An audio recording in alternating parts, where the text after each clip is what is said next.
ខ្ញុំប្រកាសណាខ្ញុំសូមក្រាបថ្វាយបង្គំបដិជនប្រសងគ្រប់ព្រះអង្គជាទីគោរពសក្ការៈឯកឧត្តមលោកទីនអាញាលោកស្រីអស់លោកដែលបានអញ្ជើញចូលរួមនៅក្នុងឱកាសនេះសូមគោរពចំពោះលោកយាយលោកតាលោកអ៊ំមេមីងបងប្អូនជនរួមជាតិដែលបានអញ្ជើញចូលរួមនៅក្នុងឱកាសនេះជាទីគោរពនឹករលឹកពីខ្ញុំប្រកាសណាខ្ញុំនឹងឲ្យមុខហ៊ុនសែននោះដោយតាគេដោយតាឯងហ្នឹងហើយខ្ញុំអរគុណណាស់ដែលថ្ងៃនេះបានវិលត្រឡប់មកកាន់ស្រុកអង្គរជ័យសាជាថ្មីម្ដងទៀតបន្ទាប់ពីអខានក្នុងរយៈពេលយូរការពិតទៅក្នុងរយៈកាលប្រហែលឆ្នាំចុងក្រោយនេះខ្ញុំកណាខ្ញុំមកខេត្តកពតក៏ច្រើនដែរក៏ប៉ុន្តែសម្រាប់ខេត្តសម្រាប់ស្រុកអង្គរជ័យរបស់យើងនេះបើខ្ញុំកណាខ្ញុំមិនច្រឡំទេគឺមកតាំងពីក្នុងទសវត្ស90នោះម្ដងនោះគឺមកសម្ពោធអនុវិទ្យាល័យហ៊ុនសែនអង្គរជ័យនៅតានីហើយម្ដងទៀតដូចជាមកសម្ពោធវិទ្យាល័យជាស៊ីមនៅអង្គរជ័យនេះឥឡូវនេះ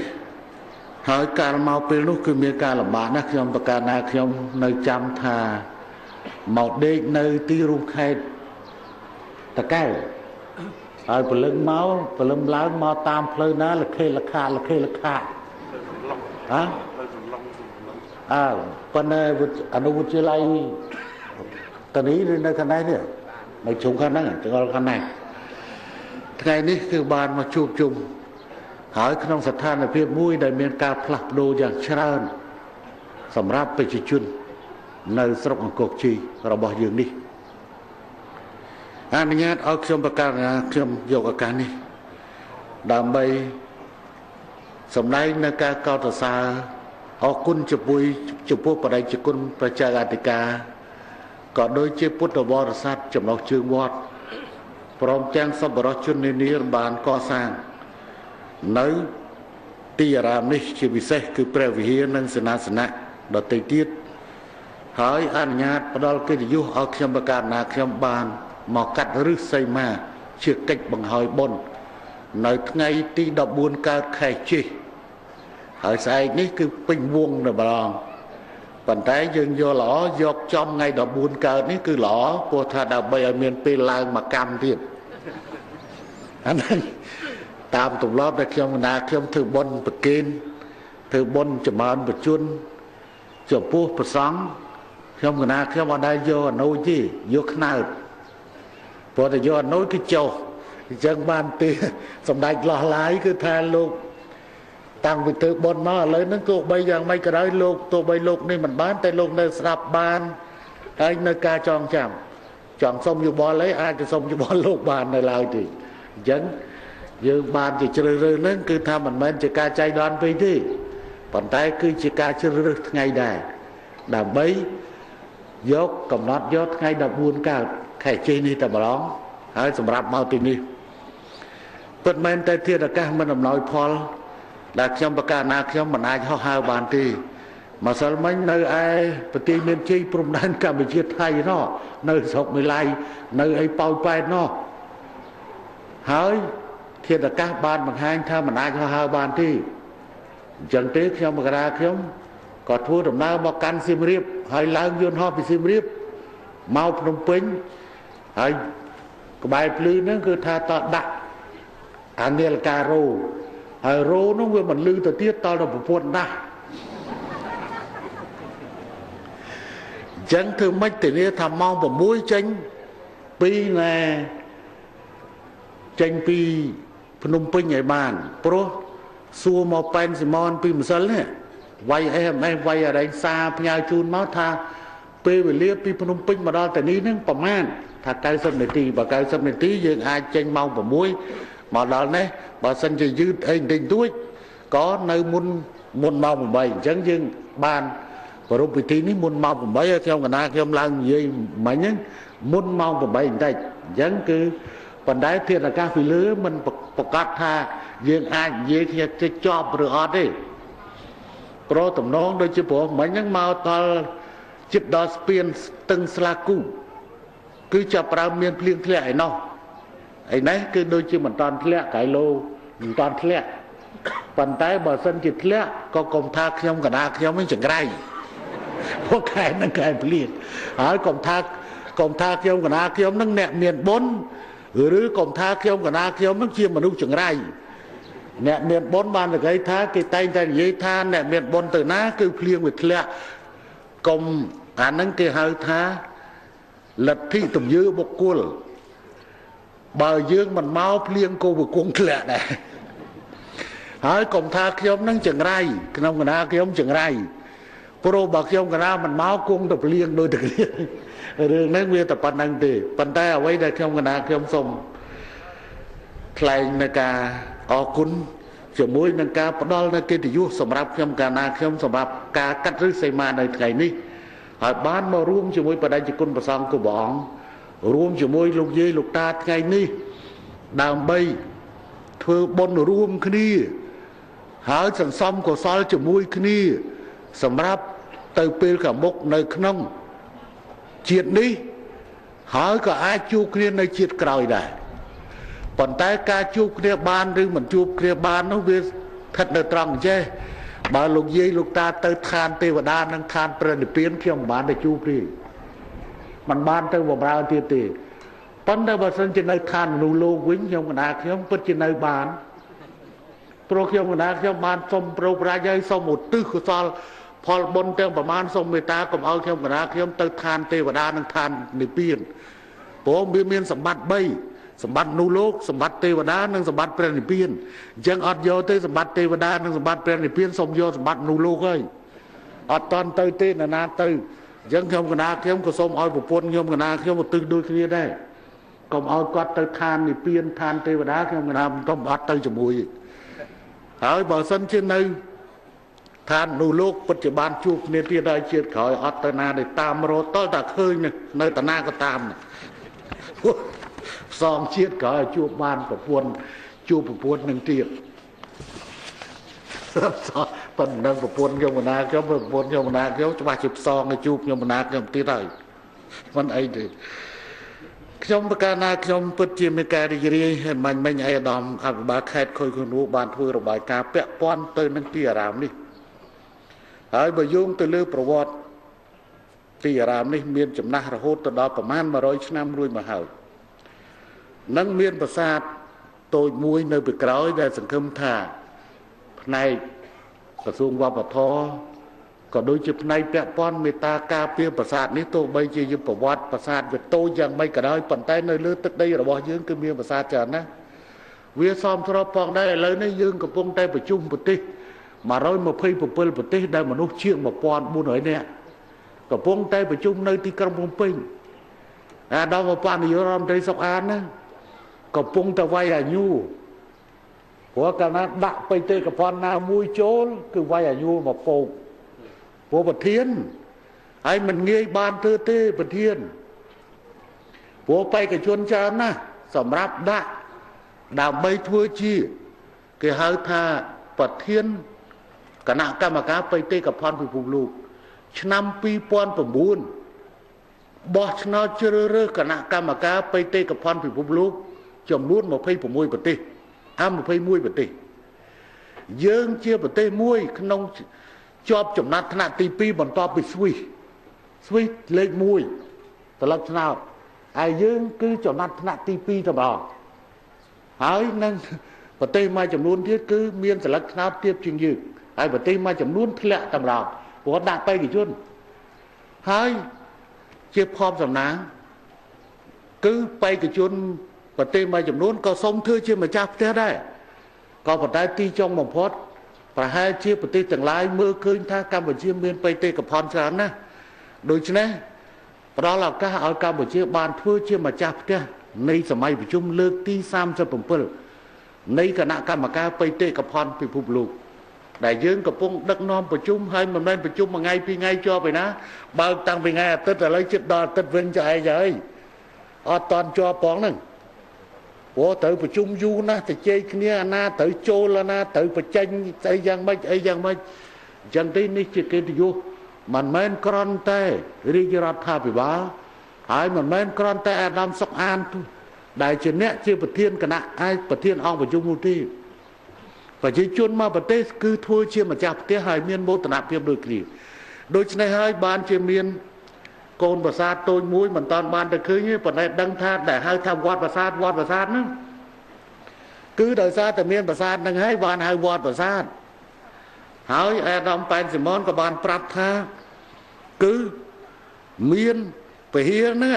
ហាក់ដូចជាបានចម្លែកពីគេបន្តិចចម្លែកត្រង់ថាវាមិនមែនចម្លែកអាក្រក់អីចម្លែកល្អដោយសារតែអ្នកកូននៅស្រុករបស់យើងនេះគេទៅរៀនខាងផ្នែកស្ថាបត្យកម្មខាងផ្នែកអរិញដែរនៅអីសាកលវិទ្យាល័យវិចិត្រសិល្បៈ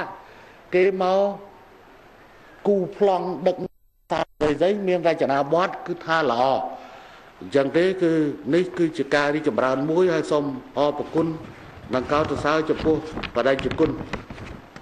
សូមជាដែលជាបច្ច័យអធិការទី9ព្រោះតាំងពីកើតវត្តនឹងមក100ឆ្នាំមានបច្ច័យអធិការ9ក្នុងនោះបច្ច័យអធិការទី1រហូតដល់ចៅអធិការទី9ទី5គឺថាមុនសម័យប៉ុលពតហើយវត្តនេះក៏ត្រូវបានបំផ្លិចបំផ្លាញនៅក្នុងដំណាក់កាលពួកប៉ុលពតដែរមិនគ្រាន់តែមែនតែវត្តនឹងមួយទេនៅទូទាំងប្រទេសកម្ពុជារបស់យើងជួបប្រទះនៅមហន្តរាយដ៏ធំដែលពួកប៉ុលពតបានបំផ្លាញខ្ទេចទាំងវត្តអារាមទាំងសាលារៀនទាំងមន្ទីរពេទ្យស្អីៗទាំងអស់ប្រមូលផ្ដុំយើងឲ្យទៅធ្វើរួមស៊ីរួមវាយអាកាំងហៅស៊ីវាយប្រជាជនស្លាប់រាប់លាននេះអញ្ចឹងជំរឿសដែលនៅសល់សម្រាប់ប្រជាជនកម្ពុជាសម្រាប់គណៈបកប្រជាជនគ្មានការជ្រើសរើសតាមរបៀបទៅសុំជីវិតពីពួកប៉ុលពតឬសុំសេចក្តីសុខពីពួកប៉ុលពតឬសុំលទ្ធិប្រជាធិបតេយ្យពីពួកប៉ុលពតឬសុំសិទ្ធិមនុស្សពីពួកប៉ុលពតនោះបានទេដូច្នេះតម្រូវការនៅពេលនោះគឺមានតែវាយព្រោះរំលំរបបប៉ុលពតព្រោះបើគុំតែសុំបានយើងមិនចាំបាច់វាយប៉ុលពតធ្វើអីតែសុំវាមិនបានតើប្រជាជនណាម្នាក់មានសិទ្ធិសុំរស់ទេហើយគេឲ្យយើងរស់ទេនេះជាបញ្ហាដែលគួរលើកយកមកបង្ហាញបញ្ជាក់អំពីអ្វីដែលជាតម្រូវការចាំបាច់នៃសភាពការកាលពីពេលនោះយើងគ្មានចាំបាច់ដើម្បីនឹងច្បាំងទេបើសិនជាពលពតឲ្យយើងសុខហើយនោះប៉ុន្តែវាមិនឲ្យសុខវាមិនត្រឹមតែមិនឲ្យសុខវាថែមទាំងសម្រាប់យើងទៀតតាំងតែយើងត្រង់ឲ្យគេសម្រាប់ទេវាមិនអាចទេលោកយាយលោកតាញាតិញោមទាំងឡាយប្រមើមើលកលេចមើលក្រោយបន្តិចមើលថាបើយើងកុំព្រួរំលំរបបបល្ល័ង្កពុសាប៉ុលពតនៅថ្ងៃ7មករា1979តើប្រជាពលរដ្ឋយើងមានឱកាសរស់មកដល់ពេលនេះបានឬអត់នេះសម្រាប់លោកយាយលោកតាដែលមានបច្ចុប្បន្ន60ឬ70ឬ80ប៉ុន្តែសម្រាប់អ្នកដទៃទៀតដែលមានអាយុលើសពី34ឆ្នាំព្រោះយើងរំដោះ34ឆ្នាំកន្លះហើយពីឆ្នាំ79រហូតដល់ពេលនេះយើងចោទជាសំណួរមើលថាតើកុមារជាន់នោះអាចរស់បានទេយុវជនជាន់នោះអាចរស់បានទេបើមួយថ្ងៃគិតតែកាប់សម្លាប់យ៉ាងនេះកូនចៅទាំងឡាយសួរថាតើកូនអាចកើតមកបានទេបើឪពុកម្ដាយរបស់ខ្លួនបានស្លាប់បាត់ទៅហើយនោះពិតជាគ្មានកំណើតសម្រាប់កូនចៅរបស់យើងទេខ្ញុំប្រកាសណាខ្ញុំគិតថានេះអ្វីដែលជាព្រឹត្តិការណ៍ដែលបានកកើតពីថ្ងៃ18មីនាឆ្នាំ1970ដោយលន់នល់ធ្វើរដ្ឋប្រហារទម្លាក់សម្ដេចព្រះនរោត្តមសីហនុព្រះបិតាជាតិខ្មែររបស់យើងធ្វើឲ្យសង្គ្រាមផ្ទុះឡើងពេញផ្ទៃប្រទេសប៉ុន្តែអាក្រក់ជាងនេះទៅទៀតរបបបល្ល័ង្កពុយសាសចូលមកដល់យើងទាំងអស់គ្នាបាត់បង់ទាំងអស់មិនមែនបាត់បង់ត្រឹមតែទ្រព្យសម្បត្តិនោះទេជីវិតរបស់យើងត្រូវបាត់បង់តើក្រុមគ្រួសារណាមួយដែលមិនបាត់បង់កូនចៅឬក៏សាច់ញាតិជាទីស្រឡាញ់របស់ខ្លួនពួកគាត់វេទនាណាស់មុនពេលដែលស្លាប់ទៅតើគេធ្វើបាបគាត់ប៉ុណ្ណាវេទនាប៉ុណ្ណា មុនពេលដែលគេសម្លាប់វាលំបាកណាស់មកដល់ពេលនេះបងប្អូនជនរួមជាតិរបស់យើងមួយចំនួនមិនតាន់បានរកឃើញទីកន្លែងដែលគេសម្លាប់ឪពុកម្ដាយក្រុមគ្រួសាររបស់ខ្លួននៅឡើយទេអញ្ចឹងទេរបបព្រៃខ្សែបែបនេះมันអាចទុកបានទេអញ្ចឹងទេសម្ដេចហេងសំរិនក្រីសម្ដេចជាស៊ីមក្រីខ្ញុំប្រកាសណាខ្ញុំដីហើយមានថ្នាក់ដឹកនាំដទៃទៀតដែលបានរួមចំណែកធ្វើការរំដោះប្រទេសតាំងពីពេលនោះរហូតមកដល់ពេលនេះហើយបន្ទាប់ពីការរំដោះហើយតែយើងនៅសល់អីនៅក្នុងដៃយើងគ្មានសល់អ្វីទេព្រោះកម្មសិទ្ធិរបស់យើងត្រូវបានគេដកហូតទាំងអស់ហើយដកហូតទាំងសម្ភារៈដកហូតទាំងមនោសញ្ចេតនាដកហូតទាំងជីវិតរបស់យើងទាំងអស់ទៅហើយប៉ុន្តែយើងបានរើបំរាស់យកត្រឡប់មកវិញនៅសិទ្ធិរស់រានមានជីវិតសិទ្ធិសេរីភាពនៃកិច្ចការដែលយើងត្រូវធ្វើបំផ្លាញចោលនៅស្ថានភាពផលិតកម្មធ្វើរួមស៊ីរួមហើយយើងតែចែករបស់របរពីសហករណ៍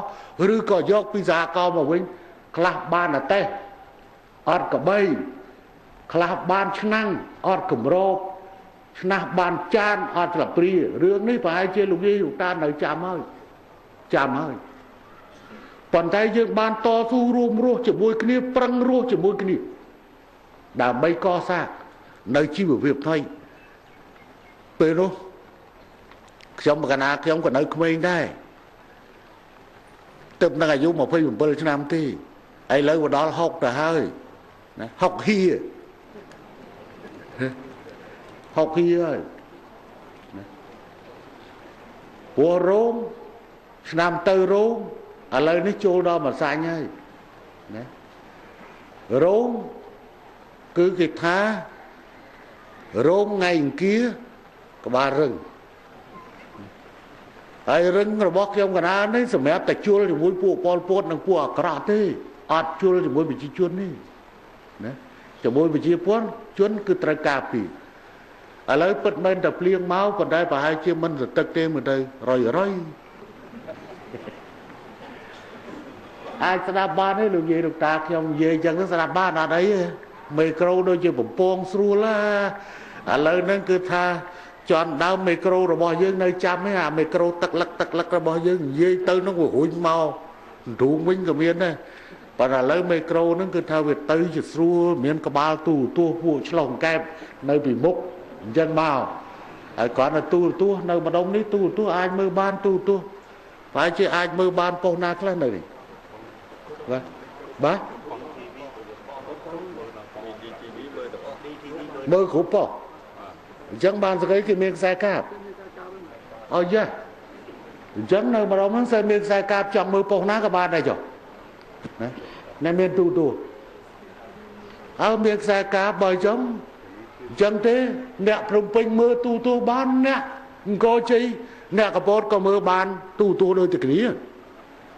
ដូច្នេះហើយចំណុចនេះជាចំណុចដែលលោកយាយលោកតាអាចប្រមើលមើលឆ្នាំ79មានអីទៅឥឡូវមានអីហើយណាស់យើងបានរំដោះខ្លួនចេញពីរបបព្រៃខ្សែហើយរស់រានមានជីវិតលោកយាយខ្លះទៅនឹងអាយុ70ទេបើ70កាលពីឆ្នាំ1979ទៅនឹង36កាលនោះនៅអេមដែរណានៅរកកម្មធឺអីចឹងដែរណាប៉ុន្តែដល់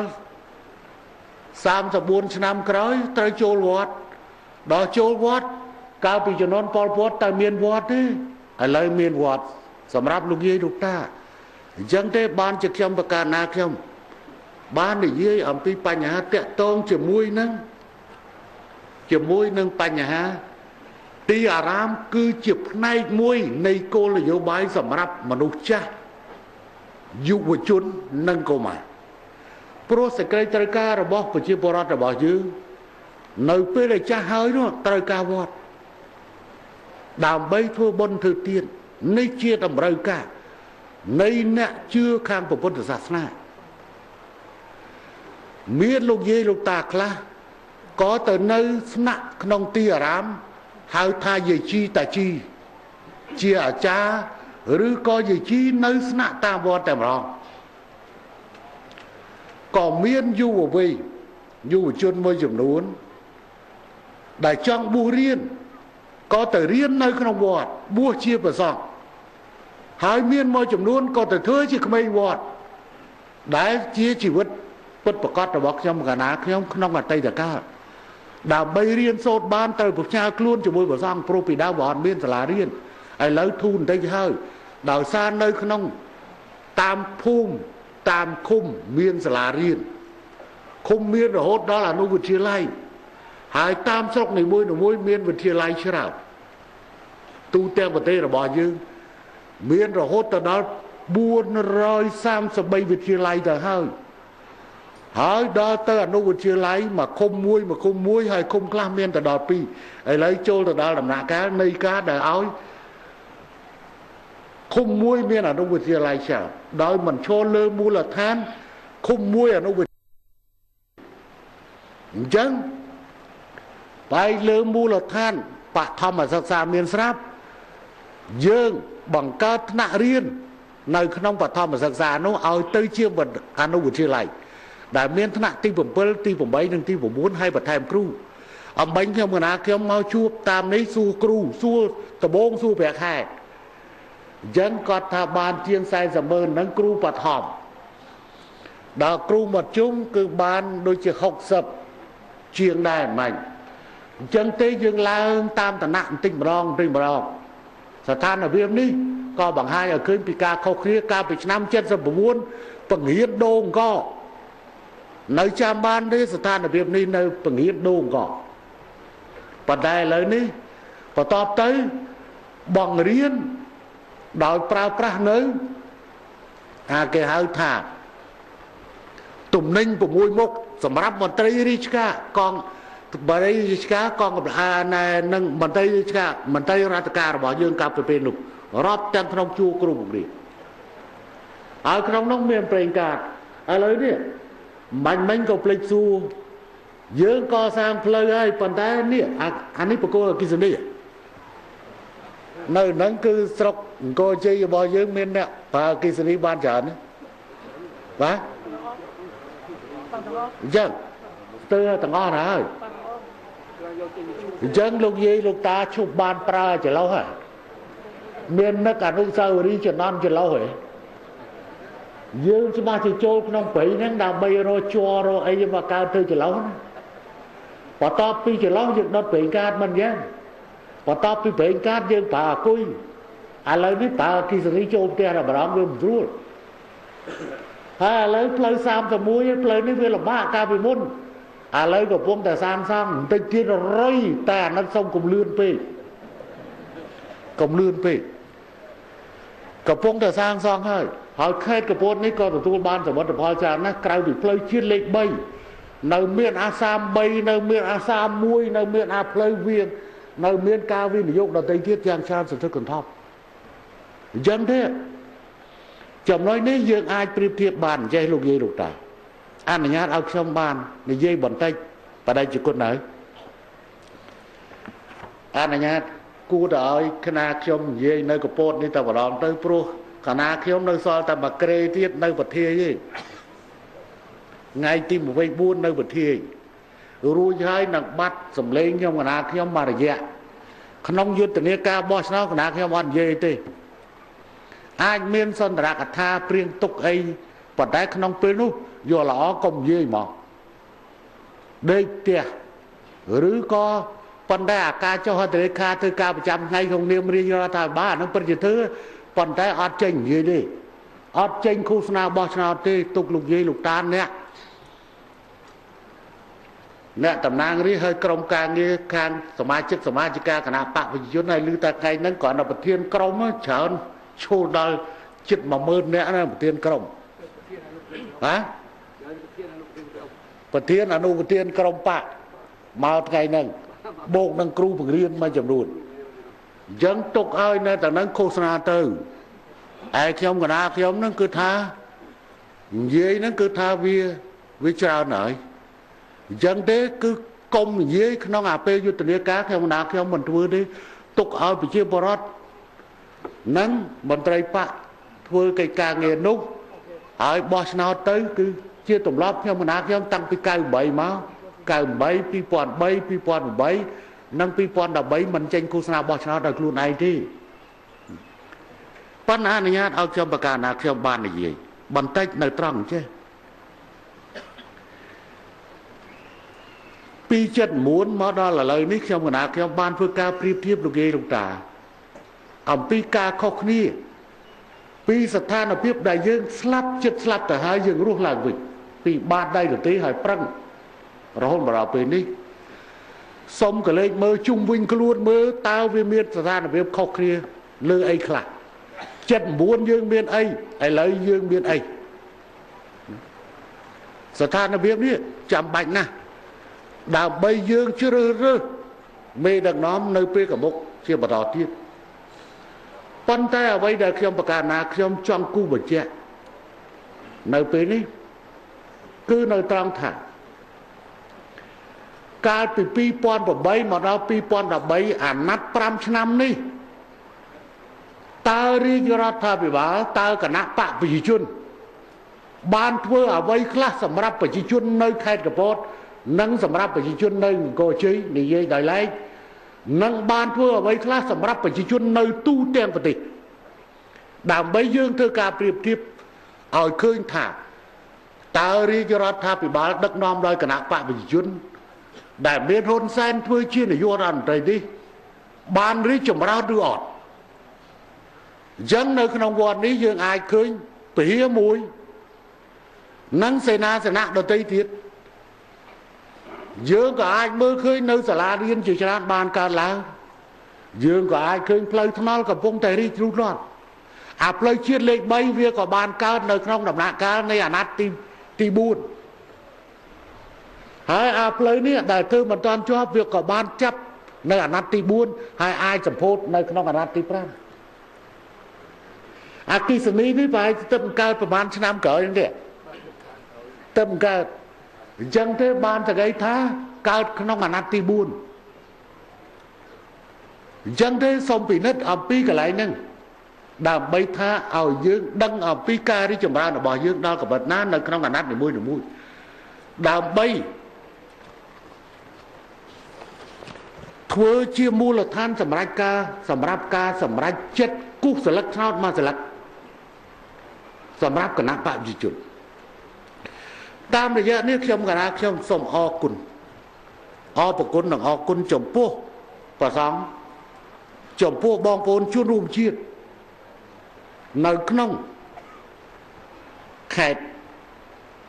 កំពតរបស់យើងនេះគឺការបោះឆ្នោតឃុំសង្កាត់នៅឆ្នាំ2012កន្លងផុតទៅនេះប្រជាពលរដ្ឋនៅក្នុងខេត្តកំពត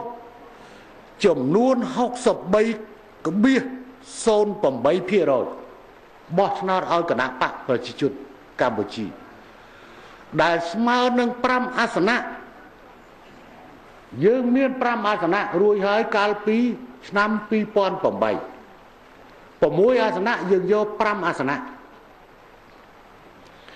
ហើយបើយោងទៅលើចំនួនអ្នកបោះឆ្នោត 63.08% យើងនឹងបន្តកាន់កាប់អាសនៈ5តទៅទៀតយើងកុំប្រាថ្នាយកទាំង6វាលំបាកណាស់អានឹងតល់តែប្រព័ន្ធបោះឆ្នោតរបស់សិង្ហបុរីនោះ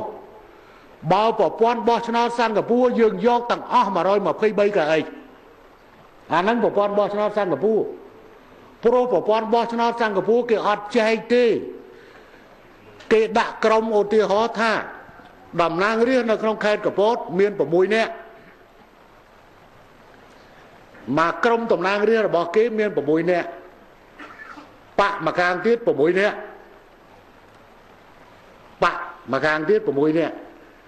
ឈ្នះតែមួយស្លឹក6នាក់ឈ្នះទាំងអស់អញ្ចឹងបើបោះតាមប្រព័ន្ធសិង្ហបុរីគឺគណៈបកប្រជាជនបានកាន់កាប់អាសនៈ120កៅអីពេញសភាទាំងអស់ ប៉ុន្តែប្រទេសនីមួយប្រព័ន្ធបោះឆ្នោតវាដូចគ្នាទេយើងបោះដោយប្រព័ន្ធសមាមាត្រកតុយធំកតុយវែងអញ្ចឹងទេគឺជួនកាលអាសន្លឹកឆ្នោតខ្លះយើងស៊ីកៅអីដោយសំលេងឆ្នោត 50,000 មកកៅអីអញ្ចឹងដល់ទៅអាកតុយវានៅសល់គេតែ 5,000 គេស៊ីមកកៅអីដែរឯង 50,000 ពេញបាន 5 កៅអីដល់គេសល់តែ 5,000 អាកតុយយើងវាសល់តែ 4,998 ដល់គេ 5,000 ខ្វះតែ 2 សន្លឹកគេយកបាត់អាមកកៅអីកតុយក្រោយនោះអញ្ចឹងយើងមិនបាច់លោពេកទេរក្សាតែប៉ុណ្ណឹងបានហើយប៉ុន្តែខ្ញុំកណាខ្ញុំសូមឲ្យអរគុណណាស់ជាមួយនឹងការបោះឆ្នោតគាំទ្រនៅឆ្នាំ 2008 ដែលបោះឆ្នោតឲ្យគណៈបកប្រជាជនបានទទួល 5 អាសនៈនៅក្នុងខេត្តកំពតហើយអត្រានៃការបោះឆ្នោតនេះក៏បានបង្ហាញសារជាថ្មីម្ដងទៀតនៅឆ្នាំ 2012 ក្នុងការបោះឆ្នោតឃុំសង្កាត់មានអត្រារហូតទៅដល់ 63.08% បើគិតទៅយើងទទួលបាន 5 អាសនៈហើយនៅសល់សន្លឹកឆ្នោតមួយចំនួនផ្សេងទៀតឯមួយអាសនៈអានឹងបានទៅគេហើយយើងមិនចាំបាច់លោភហួសទេរក្សាប៉ុណ្្នឹងទៅបានហើយកុំចង់យក6ហើយកុំចង់យក6ខ្ញុំប្រកាសណាខ្ញុំជឿជាក់ថាប្រសង់ប្រជាពលរដ្ឋដែលបានគ្រប់គ្រងគណៈបកប្រជាជនរួចហើយដែលបានគ្រប់គ្រងតួនាទីជានាយករដ្ឋមន្ត្រីរបស់ខ្ញុំប្រកាសណាខ្ញុំរួចមកហើយកំពុងបានទទួលផលពីសេចក្តីពីការដឹកនាំរបស់ខ្ញុំប្រកាសណាខ្ញុំនឹងបន្តការបោះឆ្នោតនេះជាបន្តទៀតគឺបោះឆ្នោតជូនគណៈបកប្រជាជនដែលមាននៅលេខរៀងទី4សញ្ញាទេវតាបាចផ្កាតាមមកខ្វាច់ទៅគឺបានហើយខ្ញុំប្រកាសណាខ្ញុំសូមអរគុណទុកជាមុនជាមួយនឹងចិត្តសប្បុរសការស្រឡាញ់ការអាណិតការពេញចិត្តនិងការជឿទុកចិត្តពីសំណាក់ប្រជាពលរដ្ឋមកលើតួអង្គខ្ញុំប្រកាសណាខ្ញុំដែលជាបេក្ខជននាយករដ្ឋមន្ត្រីសម្រាប់អាណត្តិជាបន្តទៀតហើយរឿងនេះប្រជាពលរដ្ឋនៅក្នុងខេត្តកំពតរបស់យើងពិតជាមើលឃើញបាននៅចំណុចតេតិនជាមួយនឹងសន្តិភាពរបស់កំពតកុំភ្លេចថាកំពតគឺទទួលសន្តិភាពប្រហាក់ប្រហែលជាមួយនឹងតំបន់បៃលិនមេឡៃដោយគ្នាដែរដោយសារអីទឹកដីខេត្តកំពតនេះតាំងពីភ្នំវល្លិភ្នំបារាមរហូតដល់តកែនកោះស្លាហើយចេញទៅអរ៉ាល់កំពង់ស្ពឺនោះទៅនឹងធ្វើសមារណកម្មនៅឆ្នាំ96ស្មើនឹងបៃលិនដែរទេអញ្ចឹងនៅតាមផ្លូវសូម្បីតែផ្លូវអតេភ្លើងនៅម្ដុំភ្នំវល្លិនេះមិនពួកប៉ុលពតចេញមកបាញ់សម្លាប់រហូតដល់ស្លាប់ជនជាតិបរទេសមានអូស្ត្រាលីមានប្រាំងមានអង់គ្លេសទៀតផងអញ្ចឹងទេតាមនយោបាយឈ្នះចាញ់នេះអនុញ្ញាតឲ្យអ្នកខេត្តកំពតរបស់យើងអភិវឌ្ឍបាទឥឡូវទៅកន្លែងណាមានអាណាគេបាញ់បន្ថែមលើនេះគឺការចុះវាស់វែងដីធ្លីជូនប្រជាពលរដ្ឋតាមរបាយការណ៍របស់អាដាមខូយកូលូក៏បានច្រើនណាស់ទៅហើយខ្ញុំកណាខ្ញុំគ្រាន់តែសូមឲ្យដកយកកម្លាំងនេះទៅភ្នំពេញបានទៅដល់2ម្សិលហើយម្សិលមួយថ្ងៃឥឡូវនេះពួកគេកំពុងទៅជួបជុំឪពុកម្ដាយក្រុមគ្រួសារសាច់ញាតិរបស់ពួកគេលើកលែងតែខេត្តបទីឧត្តរបទីមាននិយាយទៅនឹងមក2ម្សិលពួកត្រូវរងចាំខ្ញុំកណាខ្ញុំនៅនោះចឹងទេកូនទាំងនេះបានធ្វើសកម្មភាពល្អណាស់មន្ត្រីរាជអាណែសូរិយោដីរបស់យើងបានធ្វើសកម្មភាពល្អណាស់ជួយវាស់វែងឲ្យប្រជាពលរដ្ឋនៅក្នុងខេត្តកំពតរបស់យើងនេះដែលមកដល់ពេលនេះគឺថាបានរហូតទៅដល់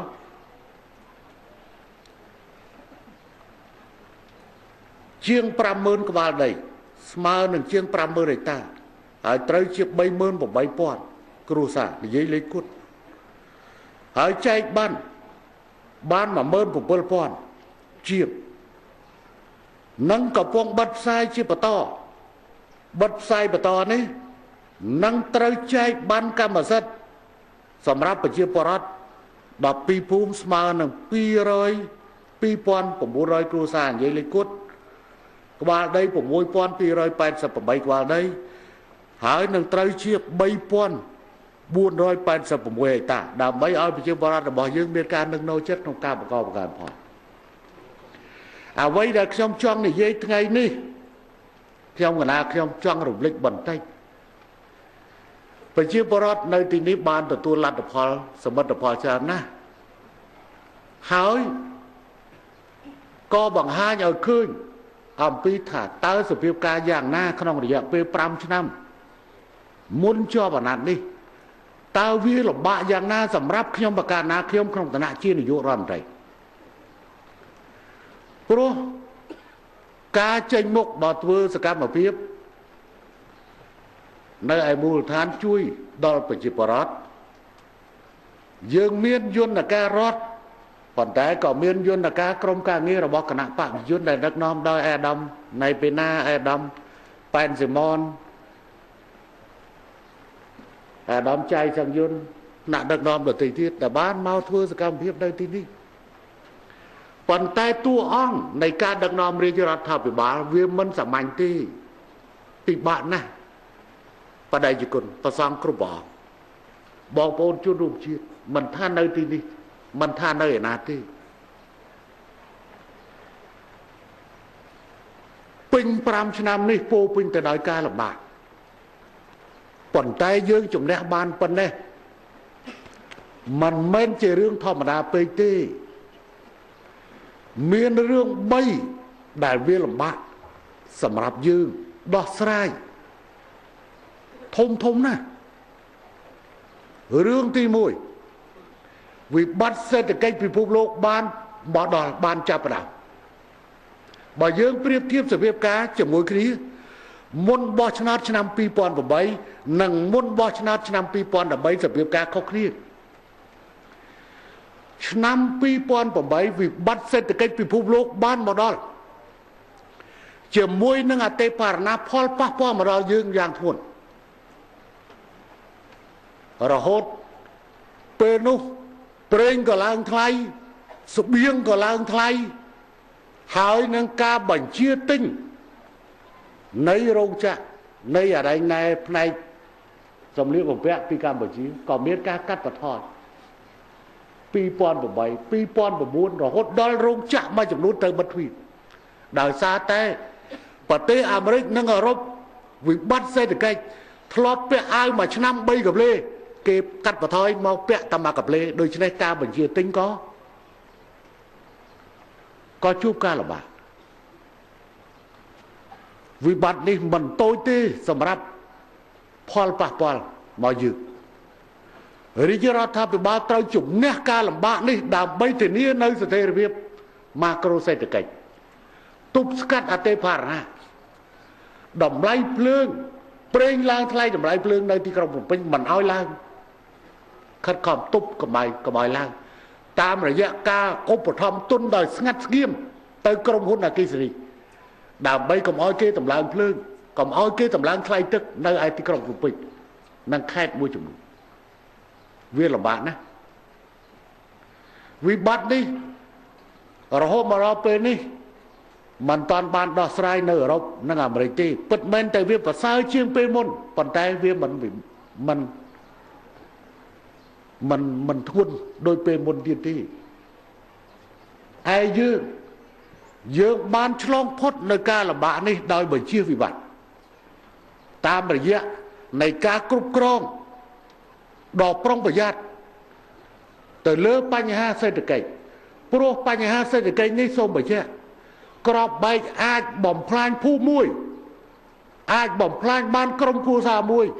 ភូមិមួយកុំតិចចោលភូមិមួយទាំងមូលបានប៉ុន្តែมันអាចបំផ្លាញប្រទេសទាំងមួយបានទេ ប៉ុន្តែក្របបែកសេដ្ឋកិច្ចកាលណាវាផ្ទុះហើយគឺវាប៉ះពាល់មនុស្សទាំងអស់មកប្រទេសរាប់ទាំងកូនក្មេងទៅនឹងកើតក៏វាប៉ះដែរព្រោះឧទាហរណ៍ទឹកដោះគោធ្លាប់ទិញតែ2000រៀលមកកំប៉ុងប៉ុន្តែអតិបរណាវាកើតឡើងតម្លៃទំនិញឡើងថ្លៃហួសហេតុត្រូវប្រើ5000រៀលដើម្បីទៅទិញទឹកដោះគោបានមកកំប៉ុងវាជារឿងគ្រោះថ្នាក់ធំណាស់អញ្ចឹងទេរាជរដ្ឋាភិបាលត្រូវរកគ្រឹះរកគ្រប់មធ្យោបាយរកវិធីបង្កើនចំណូលហើយទប់ស្កាត់ចំណាយមិនចាំបាច់ផ្អាប់ចោលបំបត្តិចោលចំណាយណាដែលមិនចាំបាច់គឺត្រូវលុបចោលភ្លាមដើម្បីគ្រប់គ្រងសភាពការឲ្យជាប់យើងគ្រប់គ្រងបានសភាពការកំណើនសេដ្ឋកិច្ចដែលធ្លាប់មានដល់ទៅជាង 10% ធ្លាក់ចុះមកនៅ 6.8% ឆ្នាំ 2008 ធ្លាក់មកដល់ 0% ឆ្នាំ 2009 ប៉ុន្តែយើងបានធ្វើឲ្យងើបឡើងវិញដល់ជាង 6% នៅឆ្នាំ 2010 ដល់ 7.1% នៅឆ្នាំ 2011 និងដល់ 7.3% នៅឆ្នាំ 2012 កន្លងផុតទៅនេះហើយសង្ឃឹមថានៅឆ្នាំ 2013 នឹងឡើងលើ 7% ទៀតខ្ញុំកណាខ្ញុំធ្វើដំណើរមកអំបញ្ញមិញគឺសូម្បីតែនៅក្នុងតំបន់ព្រំប្រទល់តាមផ្លូវជាតិលេខ 3ឃើញឡានដឹកកម្មករច្រើនណាស់ចុះសួររោងចក្រគេនៅឯណាថារោងចក្រនៅព្រំប្រទល់មួយខាងដីកំពង់ស្ពឺមួយខាងដីតាកែវអញ្ចឹងបានតែគេថារោងចក្រត្រូវបានបង្រាយកើតឡើងវិញពីមុននៅឆ្នាំ 2009 យើងបិទរោងចក្រមួយចំនួនដែលធ្វើឲ្យកម្មករប្រមាណជា 40,000 នាក់ទៅបាត់បង់ការងារប៉ុន្តែតាមរយៈភាពរឹងមាំនៃសេដ្ឋកិច្ចខាងក្រៅយើងតាក់ទាញបានមកវិនិយោគវិលត្រឡប់មកកាន់វិនិយោគបន្ថែមមកកាន់កម្ពុជាអ្នកដែលមានហើយគឺរក្សាអ្នកដែលទៅមកថ្មីគឺว่าត្រូវបានបង្កើតមិនត្រឹមតែនៅទីក្រុងភ្នំពេញទេវារាយប៉ាយមកតាមផ្លូវជាតិលេខ 3 ក៏មានរោងចក្រតាមផ្លូវជាតិលេខ 4 ក៏មានរោងចក្រដែលធ្វើឲ្យកម្មករមិនចាំបាច់ចូលជ្រៅទៅដល់ទីក្រុងភ្នំពេញរកការងារធ្វើទីហើយលោកយាយលោកតាត្រូវចាំដែលមានកូនមានចៅទៅធ្វើជាកម្មករតើអ្នកណានាំរោងចក្រមកធ្វើកម្មមកដើម្បីឲ្យកូនចៅរបស់យើងទៅធ្វើមិនមែនបកណាផ្សេងក្រៅពីគណៈបកប្រជាជនហើយមិនមែនអ្នកណាផ្សេងក្រៅពីហ៊ុនសែនទេពិតមែនតែប្រាក់ខែរបស់គេទើបនឹងឡើងប្រាក់ទាបបំផុតឡើងត្រឹម$80មិនតាន់សមស្របនឹងការចង់បានទេប៉ុន្តែ$80ខ្ពស់ជាងនៅឥណ្ឌាខ្ពស់ជាងនៅបង់ក្លាដេសខ្ពស់ជាងនៅឡាវខ្ពស់ជាងនៅភូមីនឹងអាទាបបំផុតប៉ុន្តែជាទូទៅគេធ្វើការកម្រិតជាមធ្យមរបស់គេអាចលើ100អានេះអាទាបហើយឥឡូវកំពុងខ្វះកម្មករផងកំពុងខ្វះកម្មករអ្នកណាមានលទ្ធភាពឲ្យកាន់តែខ្ពស់គឺឲ្យកាន់តែឲ្យឡើងតាមចិត្តរឿងរបស់គាត់ទេឲ្យគាត់ធ្វើការជាមួយនឹងកម្មករចុះកុងត្រាជាមួយគ្នាប្រាក់ខែគាត់ខ្ពស់ជាងសេដ្ឋកិច្ចរបស់យើងរីកលូតលាស់ការទំហំនៃការនាំចេញរបស់យើងបានកើនវិស័យកាត់ដេរជាង 4,000 លាននិងវិស័យដទៃទៀតសរុបទៅយើងនៃការនាំចេញប្រហែលជា $8,000 លានផ្នែកកសិកម្មរបស់យើងកើនឡើងឥតជប់យកក្នុងប្រមាណឆ្នាំទោះបីថាយើងជួបប្រទះនៅបញ្ហាវិបត្តិដែលខ្ញុំនឹងនិយាយបន្ថែមអំពីបញ្ហានោះទោះបីថាព្យុះកេនសាវ័យមហា 2009 ចំនួនឆ្នាំ 2011 ក៏ប៉ុន្តែស្រូវអង្កររបស់យើងមានលទ្ធភាពនឹងធ្វើការនាំចេញរហូតដល់ជាង 4 លានតោនស្រូវ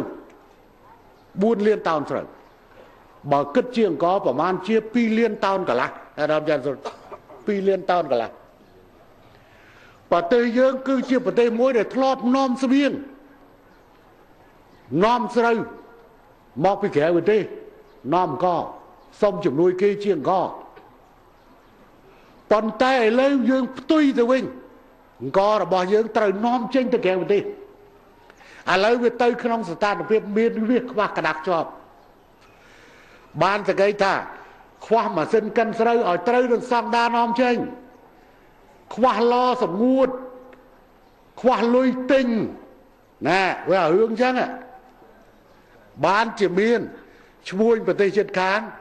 ទាំងខាងវៀតណាមទាំងខាងថៃមានការចូលមកទិញស្រូវអង្គរបស់យើងមួយចំនួនឥឡូវយើងកំពុងតាក់ទាញការវិនិយោគឲ្យមកវិនិយោគលើកម៉ាស៊ីនកិនស្រូវវិនិយោគឃ្លាំងនិងការប្រមូលទិញដើម្បីបង្កើតតម្លៃបន្ថែមឲ្យកសិកររបស់យើងព្រោះកាលណាទិញនៅក្នុងស្រុកយើងកិននៅក្នុងស្រុកយើងសល់កន្ទក់សល់ចុងកសល់អង្កាមដើម្បីចិញ្ចឹមសត្វក្នុងប្រទេសរបស់យើងទៅទៀតចិញ្ចឹមសត្វនៅក្នុងប្រទេសរបស់យើងហើយបង្កើតការងារឲ្យប្រជាពលរដ្ឋរបស់យើងអញ្ចឹងទេទាំងវិស័យកសិកម្មទាំងវិស័យឧស្សាហកម្មសុទ្ធតែមានការកើនទាំងអស់វិស័យសេវាក៏កាន់តែកើនតែទៀតឆ្នាំកន្លងទៅយើងទទួលបាននៅទេសចរ3លាន5សែននាក់3លាន5សែននាក់4ខែកន្លងទៅនេះ1លាន5សែននាក់យ៉ាងឆ្នាំនេះយើងរំពឹងថានឹងទទួលទេសចរលើ4លាននាក់ក្នុងនោះមានបូកូមានកពតរបស់យើងមានកែបក៏ជាផ្នែកមួយនៃការទទួលទេសចរដែរពេលទេសចរចូលមកគេនាំលុយពីក្រៅយកមកនាំលុយពីក្រៅចូលមកអញ្ចឹងទេផ្នែកធំដែលហៅថាផ្នែកនៃចំណូលជាតិនៃសេដ្ឋកិច្ចជាតិរបស់យើងកសិកម្មក៏កើនឧស្សាហកម្មក៏កើនសេវាក៏កើនសេវាមិនមែនមានតែទេសចរមួយទេប៉ុន្តែលោកយាយលោកតាសូម្បីតែឥឡូវដែលនិយាយថាលោកយាយលោកតាបានមើលទូរទស្សន៍ដោយខ្សែកាបអាហ្នឹងក៏ជាសេវាដែរសេវាខាងផ្នែកអាទូរស័ព្ទក៏ជាសេវាអញ្ចឹងទេវាកើនទាំងអស់កាលពីដើមតំបន់ហ្នឹងចំនួនដើមតំបន់វាយខ្សែលួសបន្ទាប់ទៅតំបន់ប្រើអាយកូមឥឡូវមិនមែនអាយកូមមិនមែនខ្សែលួសទេ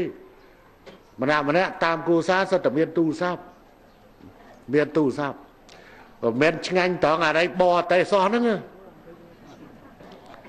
បរតេសោះដល់ទៅពេលទូរស័ព្ទធ្វើរោងមកខាងហប់និយាយសិន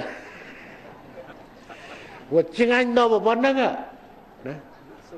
ឥឡូវលោកយាយលោកតាក្នុងជីវិតរបស់លោកយាយលោកតាជួបប្រទះទេរឿងហ្នឹងហើយកាន់តែមិនអាចជួបប្រទះទៀតបើសិនជារបបប៉ុលពតនៅព្រោះយើងអត់រស់នៅបានផងណាស្លាប់បាត់ទៅហើយចំណុចនេះឲ្យឃើញអំពីការខិតខំរបស់រាជរដ្ឋាភិបាលគ្មានអ្នកណាផ្សេងទេអ្នកដទៃបានត្រឹមទៅសូមឲ្យបរទេសផ្ដាច់ជំនួយកុំទិញទំនិញពីកម្ពុជាណែបើទៅចេះប្រហែលថ្ងៃមុនឮគេថាសូមកុំឲ្យបរទេសចុះហត្ថលេខាផ្ដល់ជំនួយឬផ្ដល់អរិញចុះហត្ថលេខាលើកម្រងអីប៉ុន្តែម្សិលមិញនេះឃើញសហភាពអឺរ៉ុបចុះហត្ថលេខាផ្ដល់លុយប្រហែលគេមានស្រាប់គាត់ណា26លានខាងកសិកម្មអញ្ចឹងទេលោកយាយលោកតាគិតមើលគេផ្ដល់ជំនួយមិនមែនឲ្យខ្ញុំយកទៅចាយលេងទេណាបើខាងកសិកម្មមិនមែនឲ្យច័ន្ទសរុនទៅចាយលេងទេណាហេតុអីបានអ្នកទាំងនឹងទៅស្អប់ប្រជាជនខ្មែរដល់ម្លឹងព្រោះរឿងខ្ញុំមានតែដាច់បាយណាបើសិនជំនួយត្រូវប្រាច់ឬគេឈប់ទិញទំនិញពីកម្ពុជាអ្នកណាគឺជាអ្នករងគ្រោះគឺប្រជាពលរដ្ឋអ្នករងគ្រោះ có cái mình tinh cả sẽ phơi chia từ lông chia xây bao nhiêu cái mình tinh rong chạ rồi bao nhiêu trâu bật vía côn chơi rồi bao lồng gì lồng ta năng ót ca nghiệt vừa hơi nạc khất khom bỏ mô là bây bạc cả nghĩa rồi bạ chùm nôn không mà cho năm bỏ man chia chiêng mà pon đô la xã ra làm đây nay cả mà con nay bạ chùm nôn đã cốp xong chỉ môi nâng ở bông bà đáy thơ sai phó thơ chúng ta phó côn trai từ thơ chỉ cả mà có tam rong chạ cạt đế cốp xong thì tới bạ chùm nôn là bao nhiêu người cơn lấy nè dương cơ chạy Atra chùm luôn nay cạp chùa rõ đã đâm chăn rồi đây ca bị ngay tim một phí nhưng mà không còn để dốc máu thơ ca sắc xa cạp chùa rõ ban mà liên tâm kết tâm ngay tim một phí của muối khai của muối pi pon ở đây mà sao mà ngay ban mà liên bẩm pơ mơn bẩm buôn pon học sắp của muối hay cả nóng nút chua đời cô của bay miên đập pram mơn miên mà xem pram mơn bay pon bẩm pơ rơi chất sập pi hay ta chân tê chồng nói đi bằng hai ở cây thả chua ra đời cô của bay miên trâm ngủ vuông đập pram thế rồi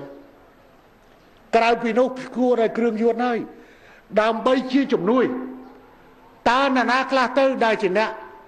nè chua đời kêu yuan miền mùi này cứ cầm mà có tới thưa ca rong chạ tam rong chạ cả đi dọc lui mà ai ở phố mà ai từ chua cường yuan kê vô một chu nó nghe về chân ạ viên miền ca bẩm pin ở kia từ bên từ bắc giang rồi chứ nè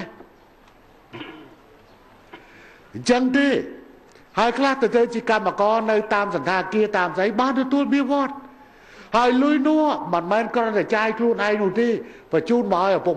ở bông mà ai ban bạc đi đàm bay bom pin ai cầm lăng bị đám côn thọp từ chui stung chui đỏ chui chủ ai lời đấy bài chia dọc bạc để côn ban từ tua pi rồng chạ đâu dọc móc chua ra mình chua là kịp chuồn cá chua là kịp stung đi đâu chua cái stu chua to kia chẳng thế chồng nói đi ở cưới ở pi ca khất khom rồi bao dương thua ở cầm nam sẽ được cái cờ lang tận tâm nấu lục cru nè cru một tây đi ca rồi bao dương con cầm lao bà một con bà tây plik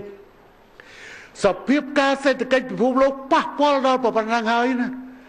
rí cho ra tháp để ban nơi tây an vọt nơi ca san ya rồi bọc luôn bàn cứ đòm lao bia vót mà phây phê rồi phải chăm chăm chẳng thế pi pon tầm bấy mà phây phê rồi pi pon bốn phây phê rồi pi pon đọc mà phây phê rồi pi pon đọc mui mà phây phê rồi pi pon đọc pin phây phê rồi lấy mà phây phê rồi chứ dân complex ta mà phây phê rồi phải làm đón viên mà rồi phê rồi có phần đây viên mà em dân thế đời ra dân kích to cái hai tay chỉ tuôn đã cả nó ôm mát ha bạc khai lao mà phê phê rồi cứ sma nó đọc pi mơn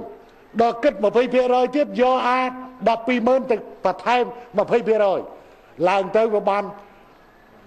pi mơn pi pon bay pon đấy đâu chẳng phải lao pi mơn bẻ pon ha đọc mơn đọc bẻ mơn rồi đọc bẻ mơn và thêm mà phê phê rồi lơ đọc bẻ mơn dân giờ làm to tôi thế chứ dương mà ai làm của một bàn tê cái lô với lum đôi nơi bờ tê ở đâu chưa bị xe bờ tê cái này tự bật hay bật tu hồi nào là bay dòm lối bật tu nó bật chịu lên dân này là bay dòm lối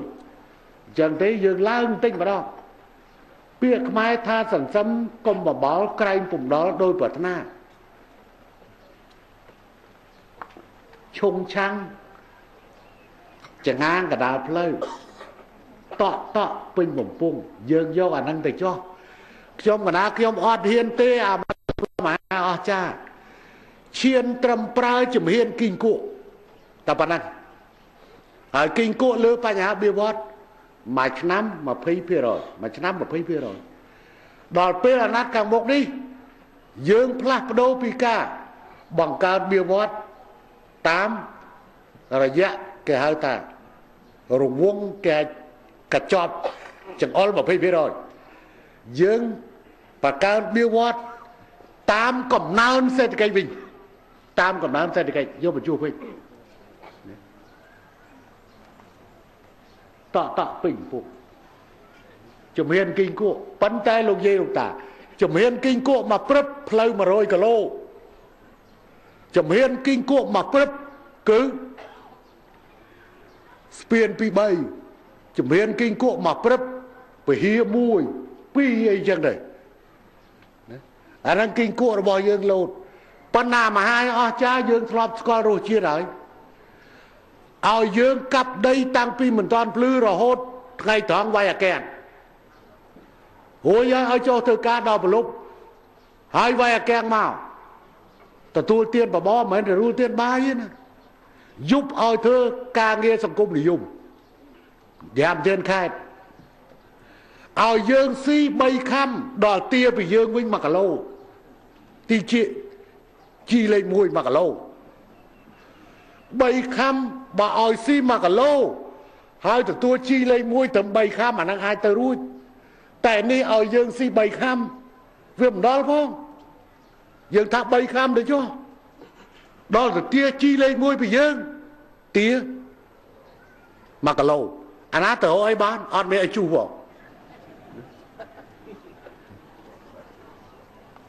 អាហ្នឹងលើបញ្ហាសេដ្ឋកិច្ចវាលំបាកណាស់តែយើងទ្រាំទ្របានងើបបានប៉ុណ្ណឹងស្បៀងសល់គ្រាន់តែអង្គរជ័យរបស់យើងនេះយ៉ាងហើយណាស់អង្គរជ័យបានរួមចំណែក 16,000 តោនគេដែរសម្រាប់ខេត្តកំពតដែលជាផ្នែកមួយនៃការនាំចេញអង្គរជ័យរបស់យើងបើយកទៅលើអ្វីដែលជាតួលេខព្រោះអង្គរជ័យយើងធ្វើបាន 16,444 ហិកតាទិន្នផលជាមធ្យម 3 តោនក្នុងហិកតាអញ្ចឹងអង្គរជ័យរបស់យើងក៏បានរួមចំណែកជាមួយនឹងខេត្តហើយតាមរយៈខេត្តកំពតក៏រួមចំណែកជាមួយនឹងខេត្តដទៃទៀតនៅក្នុងទូទាំងប្រទេសសល់ត្រូវជាង 4 លានតោនមិនតាន់គិតអត្តលោកមីមិនតាន់គិតអាប់បូតស្អីទេអង្គការសុខាអង្គការស្បៀងអាហារពិភពលោកដែលអារម្មណ៍ច័ន្ទសរុនតំណាងឲ្យខ្ញុំកណាខ្ញុំទៅចូលរួមនៅក្រុងរ៉ូមកន្លងទៅពួកនឹងគិតតាំងពីពោតក៏ស្បៀងពោតក៏ស្បៀងព្រោះនៅបេណាំងប្រសិទ្ធយើងទៅហើយបេណាំងចេបេណាំងពោតក្រហមសៅតមេប្រាំងស៊ីបស៊ីជ័យអញ្ចឹងបានជាពួក FAO មកជួបខ្ញុំឆ្នាំ80ប្រហែលនោះគាត់ថាទេកម្ពុជាអត់មានខ្វះស្បៀងបងព្រោះស្រូវភាសាបានប៉ុណ្ណេះស្រូវប្រាំងបានប៉ុណ្ណេះពោតបានប៉ុណ្ណេះដលងបានប៉ុណ្ណេះចេកមានប៉ុណ្ណេះអត់មានខ្វះស្បៀងខ្ញុំថានេះអាដាមសុំទោសឈប់និយាយតែអាហ្នឹងតែហ៊ានឲ្យគាត់ទទួលទានពោតឬក៏ដលងទៀតគេហៅខ្ញុំអាពោតងាប់ទេព្រោះអាពោតវាឲ្យវិជនស៊ីពោតអញ្ចឹងយើងអត់ដាក់អាហ្នឹងចូលទេបើដាក់អាហ្នឹងចូលយើងសល់ស្បៀងរាប់សិបលានតោននោះបើគ្រាន់តែដលងយើងសល់ដលងនោះវាមិនតិចទេអាហ្នឹងខ្ញុំកណាខ្ញុំអនុញ្ញាតឲ្យខ្ញុំកណាខ្ញុំពន្យល់អំពីការលំបាកនៅក្នុងអាណត្តិកន្លងផុតទៅវិបត្តិសេដ្ឋកិច្ចពិភពលោកវាជះឥទ្ធិពលមកដល់យើងប៉ុន្តែសេដ្ឋកិច្ចយើងងើបឈរឡើងតាមភាពរឹងមាំមួយឥឡូវអនុញ្ញាតឲ្យខ្ញុំបាននិយាយកណាខ្ញុំបាននិយាយជាសាធារណៈលើចំណុចទី2អំពីការខុសគ្នារវាងការបោះឆ្នោតមុនការបោះឆ្នោតឆ្នាំ 2008 និងការបោះឆ្នោតឆ្នាំ 2013 ខុសគ្នាលើចំណុចអីមុនការបោះឆ្នោតឆ្នាំ 2013 តែប្រមាណថ្ងៃកងទ័ពថៃបានចូលឈ្លានពានវត្តកែវស៊ីសារៈនិងតំបន់ប្រាសាទព្រះវិហារលោកយាយលោកតាគឺសឹងតែពាក់កណ្ដាលអាណត្តិរហូតដល់ឆ្នាំ 2011 ទៅសភាពការស្ងប់ស្ងាត់រហូតដល់នៅទីក្រុងបាងកកដូរគណៈបកកណ្ដាលអំណាច ពីនាយករដ្ឋមន្ត្រីអភិសិទ្ធអតីតនាយករដ្ឋមន្ត្រីអភិសិទ្ធរបស់គណៈបកប្រជាធិបតេយ្យមកកាន់លោកជំទាវនាយករដ្ឋមន្ត្រីយិនឡាក់ស៊ីនវត្រាដោយគណៈបកពើថៃចាប់ពីថ្ងៃ3ខែកក្កដាឆ្នាំ2011ទៅសភាពការនៅព្រំដែនវាស្ងប់ស្ងាត់ប៉ុន្តែខ្ញុំប្រកាសណាខ្ញុំសូមធ្វើការពន្យល់ថាតើការលំបាកក្នុងឋានៈធ្វើជាមេដឹកនាំក្នុងការធ្វើការសម្រេចចិត្តរបៀបណាថ្ងៃនេះខ្ញុំកណាខ្ញុំគួរត្រូវបានទម្លាយជាសាធារណៈដើម្បីឲ្យមន្ត្រីរបស់យើងក៏ដូចជាប្រជាពលរដ្ឋរបស់យើងបានដឹងថាតួនាទីរបស់នាយករដ្ឋមន្ត្រីខុសគ្នាជាមួយតួនាទីរបស់ចៅហ្វាយខេត្តរបស់ចៅហ្វាយស្រុករបស់រដ្ឋមន្ត្រីរបស់មេឃុំដែលលោកយាយលោកតាបោះឆ្នោតកន្លងទៅសម្រាប់ចិត្តខុសគឺគ្រោះមហន្តរាយមិនមែនសម្រាប់តែអ្នកតំបន់ព្រះវិហារត្រូវបញ្ជូនអ្នកកពតទៅច្បាំងដែរថ្ងៃទី15ខែកក្កដាឆ្នាំ1900ឆ្នាំ2008កងទ័ពថៃលើកចូលរាប់រយនាក់មិនត្រឹមតែគ្រប់គ្រងវត្តកែវសិសារៈទេគឺគ្រប់គ្រងអាផ្លូវឡើងទៅប្រាសាទព្រះវិហារត្រូវចែកគេឈរនៅលើផ្លូវតបយើងក៏នៅហ្នឹងតបថៃក៏នៅហ្នឹងកម្លាំងក្នុងបរិមាណពី700ទៅ1000នាក់យើងកំពុងតែឃោសនាបោះឆ្នោតកាលហ្នឹងដល់ថ្ងៃ26ខែកក្កដាយើងបោះឆ្នោត26ឬ27ថ្ងៃ27យើងបោះឆ្នោតថ្ងៃ15គេចូលឈ្លានពានអញ្ចឹងទេក្នុងឋានៈជានាយករដ្ឋមន្ត្រីដែលមានសិទ្ធិបញ្ជាពេញលេញលើកម្លាំងប្រអាវុធតើត្រូវយកការសម្រេចចិត្តបែបណាខ្ញុំកណាខ្ញុំវិភាគជូនប្រជាពលរដ្ឋជាម្ចាស់ឆ្នោតដើម្បីឲ្យយល់អំពីការលំបាករបស់នាយករដ្ឋមន្ត្រីហើយឲ្យយល់អំពីតើក៏បីធ្វើនាយករដ្ឋមន្ត្រីត្រូវធ្វើរបៀបម៉េចហើយបើមិនមែនជានាយករដ្ឋមន្ត្រីហ៊ុនសែនតើសភាពការវាទៅជាយ៉ាងម៉េចកងទ័ពថៃចូលឈ្លានពាននៅល្ងាចថ្ងៃទី15ហើយបន្ទាប់ពីយាយជីនិងអាចារ្យខ្លែងខ្លួនមកយើងចាប់រួចហើយក៏យកហេតុផលហ្នឹងគឺបញ្ជូនកម្លាំងជុំពេលនោះបន្ទាប់ពីក្រាបសភាពការអីសពបែបយ៉ាងក្នុងគណៈខ្ញុំកោះប្រជុំបតននៃថ្នាក់ដឹកនាំជាន់ខ្ពស់របស់គណៈបកប្រជាជននិងរាជរដ្ឋាភិបាលតើយើងគួរជ្រើសរើសសភាពការបែបណាហើយពេលនោះផ្ទះខ្ញុំគណៈខ្ញុំនៅឯភ្នំពេញហ្នឹងគឺវាយចោលទៅហើយបាក់ទៅហើយខ្ញុំគណៈខ្ញុំមកនៅទឹកម៉ាក់អង្គប្រជុំនោះរួមមានខ្ញុំគណៈខ្ញុំអាដាមសៃឈុំអាដាមសខេងអាដាមកែកំយ៉ានអាដាមទាបាញ់អាដាមប៉ុលសរឿននិងអ្នកដឹកនាំមួយចំនួនផ្សេងទៀតពេលនោះខ្ញុំគណៈខ្ញុំបាននិយាយថាបានលើកឡើងពេលនេះយើងអត់មានជំរឿថាជំរឿនេះល្អជំរឿនេះអាក្រក់អត់មានជំរឿនឹងទេមានតែជំរឿអាណែជំរឿនេះល្អច្រើនជំរឿនេះល្អតិចជំរឿរបស់យើងពេលនោះមានថាអាណាអាក្រក់តិចជាងកុំនិយាយរឿងល្អអាណាល្អច្រើនជាងអាណាល្អតិចជាងនិយាយថាអាណាអាក្រក់តិចជាងក្នុងចំណោមជំរឿរបស់យើងពេលនោះលទ្ធភាព3ដែលអាចកើតឡើងលទ្ធភាពទី1យើងបញ្ជាផ្ទុះអាវុធភ្លាមគឺវាយកងទ័ពឈ្លានពាននេះតែម្ដងនៅនឹងតំបន់ប្រាសាទព្រះវិហារជំរឿនេះមិនមែនជាជំរឿល្អទេ ដែលវាអាចរុញច្រានសភាពការឲ្យផ្ទុះអាវុធទ្រង់ទីធំអញ្ចឹងលទ្ធភាពទី1នេះយើងគួរតែឲ្យនៅសភាពការត្រឹងប៉ុណ្ណឹងយើងក៏មានតបនៅហ្នឹងយើងមានឧត្តមសេនីយ៍របស់យើងនៅហ្នឹងអភិបាលរងខេត្តមួយគឺលោកឯកឧត្តមសថាវីពេលនោះគឺជាអភិបាលរងខេត្តព្រះវិហារកាលនោះគាត់ពាក់ផ្កាយ2ឥឡូវគាត់មកធ្វើអភិបាលខេត្តរងមានជ័យនៅដេកជាប់នៅក្នុងជាមួយនឹងអាកណុកនៅនោះអញ្ចឹងយើងសុកចិត្តទ្រាំឲ្យគេជន់ក្បាលបន្តិចសិនដោយមិនធ្វើការវាយប្រហារភ្លាម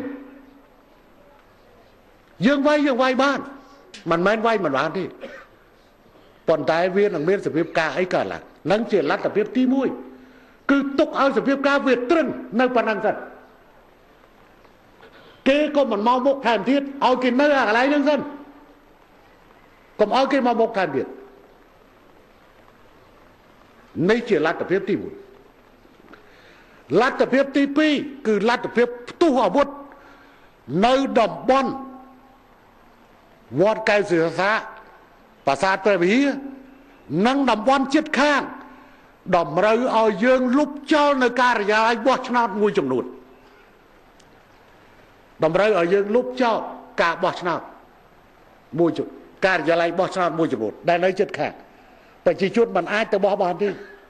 ត្រូវលុបចោលនឹងជាលទ្ធភាពទី2ឯលទ្ធភាពទី3គឺមានការផ្ទុះអាវុធទ្រង់ទ្រាយធំទូទាំងព្រំដែនកម្ពុជាថៃហើយអាចមានការវាយលុកចូលជ្រៅក្នុងដីរបស់យើងដោយកងទ័ពថៃតម្រូវឲ្យយើងលុបចោលការបោះឆ្នោតជាតិមួយទាំងស្រុងតែម្ដងអញ្ចឹងលទ្ធភាពទាំង3នេះដែលវានឹងលេចឡើងនេះ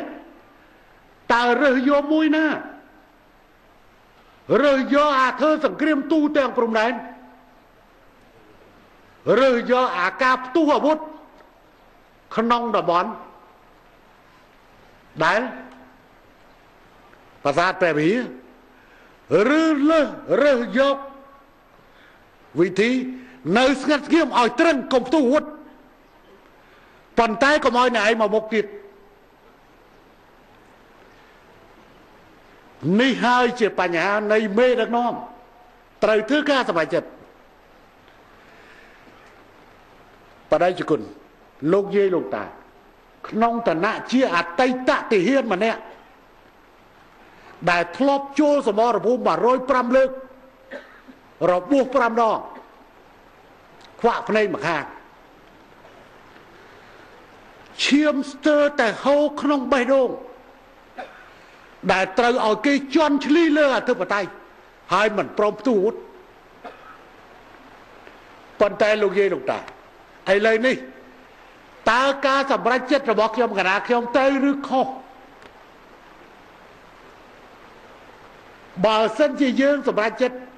ទៅតាមការចង់បានរបស់មនុស្សខ្លះក្នុងបពប្រឆាំងដែលពេលនោះដាក់ផ្លែខ្ញុំកណាខ្ញុំថាមិនហ៊ុនសែនមិនបញ្ជាឲ្យហ៊ីងមួយនេះប្រឆេះរត់កោទៀតទៅដាក់ផ្លែដល់ប៉ុណ្ណឹងប៉ុន្តែឥឡូវយើងដោះស្រាយបានបញ្ជាការផ្ទុះអាវុធនៅពេលនោះយើងអត់បានលុបចោលការិយាល័យបោះឆ្នោតណាមួយនៅក្នុងតំបន់នោះទេលើកលែងតែកងទ័ពមួយចំនួនរាប់ទាំងអភិបាលខេត្តរងមន្ត្រីយោធាមួយចំនួនអត់បានចុះមកបោះឆ្នោតទេព្រោះនៅជាប់ដៃគ្នានៅនោះប្រពន្ធខ្ញុំកណាខ្ញុំឡើងទៅសែនព្រេនបនស្រន់លើប្រាសាទព្រះវិហារកងទ័ពថៃនៅនឹងតាមផ្លូវឥឡូវអាចចាក់ឡើងវិញអាបនស្រន់នៅក្នុងព្រោះដល់ខួបហើយដែរបនស្រន់នៅលើប្រាសាទព្រះវិហារកងទ័ពថៃនៅតាមផ្លូវរហូត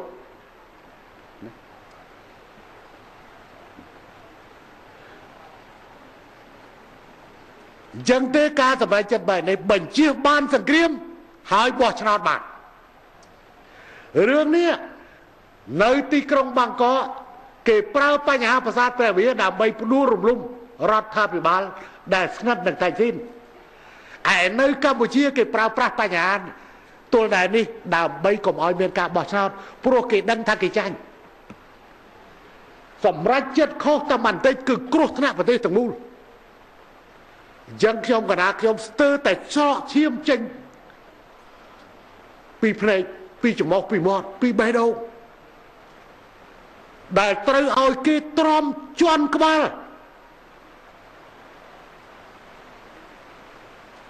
យ៉ាងយើងបោះឆ្នោតរួចហើយទោះបីយើងមិនតាន់បង្កើតរដ្ឋាភិបាលក៏យើងប្រឹង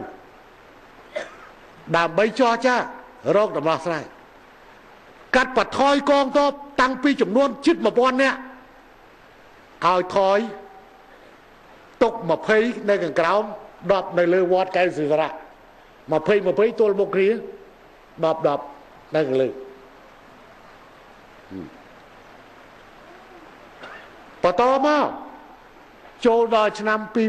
2000ចុងឆ្នាំ2010ហើយកពីគ្នាចេញពីវត្តកែវសិរៈចុះទៅនៅក្រោមអស់គ្នាបន្តមកទៀតដក20ចេញទាំងអស់គ្នានៅសល់10នាក់យប់ថ្ងៃគេឡើងមកយប់គេចុះទៅវិញដល់ពេលចុងឆ្នាំ2010បានឯកភាពនេះដាក់មនុស្ស5ចុះទៅនៅក្រោមកុំនៅក្នុងវត្ត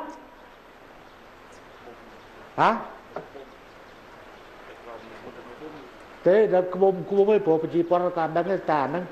ថាចុះពីវត្តអញ្ចឹងទៅបានចុះពីវត្តតែនៅទ្វារដៃទេអាឃុំនៅកន្លែងផ្សេងទេអាកន្លែងឃុំហ្នឹងមកពីឃុំអត់តិចទៀនខ្មែរឃុំតិចទៀនសៀម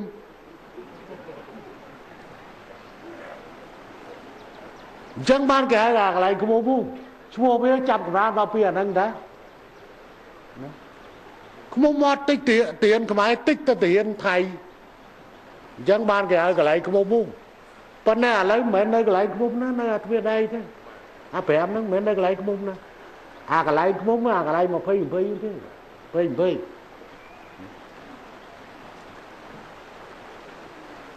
នេះការសម្រេចចិត្តនេះជាការសម្រេចចិត្តបញ្ជាសង្គ្រាមបើសិនមិនមែនជានាយករដ្ឋមន្ត្រីហ៊ុនសែនអាចជំរាបការដូរទិសផ្សេងហើយអញ្ចឹងត្រូវមើលឃើញនៅការបោះឆ្នោតនៅពេលខាងមុខលោកយាយលោកតាបញ្ហាមិនតូចទេធំណាស់អ្នកខ្លះនាយករដ្ឋមន្ត្រីជឿឆាវគឹបហៀឲ្យវាយឲ្យភ្លាមដាក់ផាំងផ្ទុះសង្គ្រាមឈុលលុបចោលការបោះឆ្នោតសង្គ្រាមវាកើតយើងប្រើប្រាស់នៅវិធីសម្បូរមូលក្រោយមកមានការវាយគ្នានៅតំបន់ហ្នឹងប៉ុន្តែទានគេចុះចេញពីវត្តបាត់ហើយនិយាយថាគេចាញ់ល្បីយើងក៏បានដែរព្រោះដីរបស់អញតែឯងទៅមកណាឥឡូវស្អីក៏ចង់រហូតដុតធូបគ្មានឲ្យដុតធូបវិញទៀតទេនិយាយច្បាស់យើងរបស់អាហ្នឹងមកពីអាប្រសិទ្ធវាឆ្លើយពេកវាថាវត្តកេសរៈមានទង់ជាតិគេដាក់តាំងពីណានោះយើងមានទង់ជាតិផងទង់សាសនាផងវត្តរបស់យើងល្ងាចថ្ងៃ27ខែ2អាប្រសិទ្ធថា27ខែ1អាប្រសិទ្ធថាបើមានទង់ជាតិត្រូវតម្លាក់ចុះខ្ញុំកណាខ្ញុំប្រាប់ទៅពលសរឿនប្រាប់ទៅទាបាញ់បញ្ចេញរត់ទៅបញ្ចេញកំភ្លើងធំទៅសង្គ្រាមដល់ហើយតម្លាក់ទង់ជាតិស្មើនឹងដកពលឹងមិនអាចទៅការុមិនបានទេពេលនេះជំរឿនយោធាដើម្បីទប់ទល់នឹងការឈ្លានពានត្រូវទៅធ្វើបានជាមានអាហេតុការវាយគ្នាថ្ងៃទី4ខែកុម្ភៈនិងយប់ថ្ងៃទី6ខែកុម្ភៈវាយគ្នាខ្ញុំនៅកំពង់សោមប៉ុន្តែវាយគ្នាយើងមានវីដេអូខិនប្រហែលអង្គុយទល់មុខគ្នាជាប់ ជាមួយនឹងមេបញ្ជាការនៅឯតាមទិសសមរភូមិបញ្ជាតាមទូរស័ព្ទផងបញ្ជូនតាក់ទងផងនិងបញ្ជាតាមវីដេអូខនហ្វឺរេនផងរដ្ឋមន្ត្រីការពារជាតិថៃទូរស័ព្ទវឹងមកហើយខ្ញុំកណាខ្ញុំឮទាំងសម្លេងនាយករដ្ឋមន្ត្រីថៃនៅក្បែរសូមឈប់បាញ់បាន5 នាទីទៀតឈប់បាញ់អាហ្នឹងរួចមួយថ្ងៃ4ទៅដល់ថ្ងៃ6វាយគ្នាទៀតដាក់គ្រាបរាទៀតអាហ្នឹងលេងសិតតែអត់ទន់ធ្ងន់ណាគេហៅទូរស័ព្ទមកទៀតថាឈប់បាញ់បើឈប់មកពីលោកឯងវាយទៅឥឡូវបើលោកឯងឈប់ខ្ញុំក៏ឈប់ឥឡូវឯងក៏វា20នាទីទៀតឈប់នៅម៉ោងប៉ុន្មានកំណត់ប៉ុន្តែនៅវាយទៀតដល់វាយទៀតពួកនឹងដាក់ BM21 ចូលប្រទាយមួយស្រែកយ៉ាយទៀតតែតើឯងឈប់បើមិនឈប់អីកើតហើយពេលហ្នឹងយើងអត់ធ្វើនយោបាយតែមួយយោធាទប់នៅនឹងកន្លែងបញ្ជូនបញ្ហាទៅក្រមប្រឹក្សាសន្តិសុខអង្គការសហប្រជាជាតិភ្លាមអាវុធមិនទាន់បាត់ផ្ទុះផងខ្ញុំចុះហត្ថលេខាបាត់ហើយរដ្ឋមន្ត្រីការពារជាតិកំពុងតែទៅចូលរួមពិធីដូចថ្ងៃនោះសុនចន្ទរឲ្យមកធ្វើកិច្ចភាពបញ្ជូនទៅប្រធានមហាសន្និបាតប្រធានក្រុមប្រឹក្សាសន្តិសុខអង្គការសហប្រជាជាតិនិងប្រធានមហាសន្និបាតអង្គការសហប្រជាជាតិកោះប្រជុំបន្ត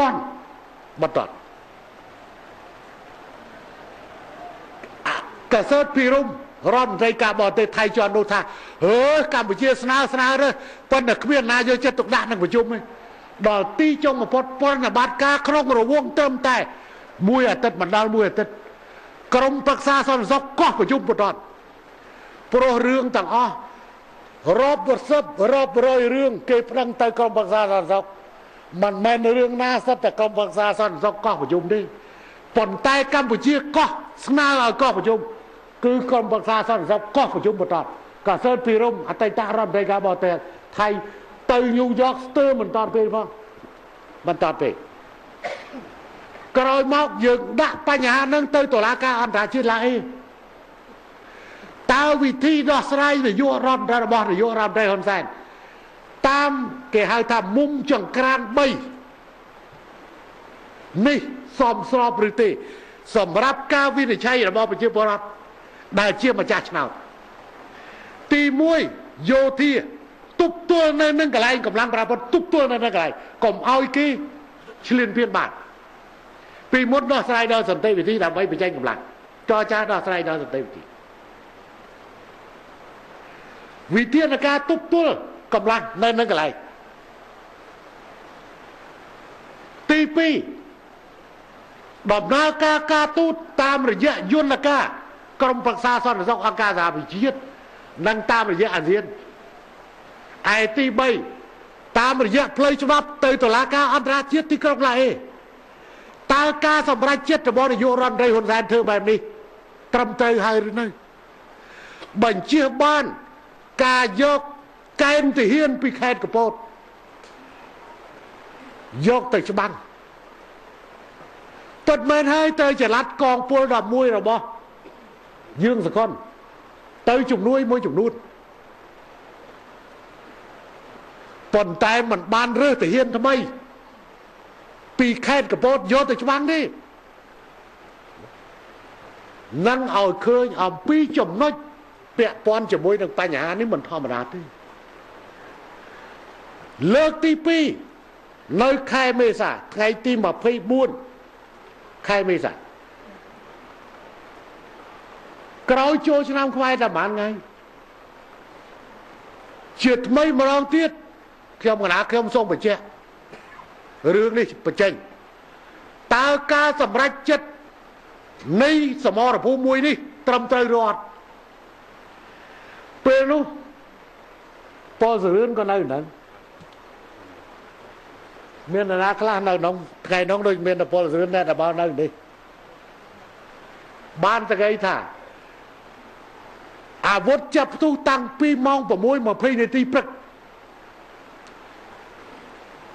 ម៉ោង 9ថៃចាប់បាញ់កាភ្លើងធំ130និង155មីលីម៉ែត្រចូលដីខ្មែរ ខ្ញុំប្រកាសណាខ្ញុំប្រមូលរដ្ឋមន្ត្រីអគ្គមជ្ឈការ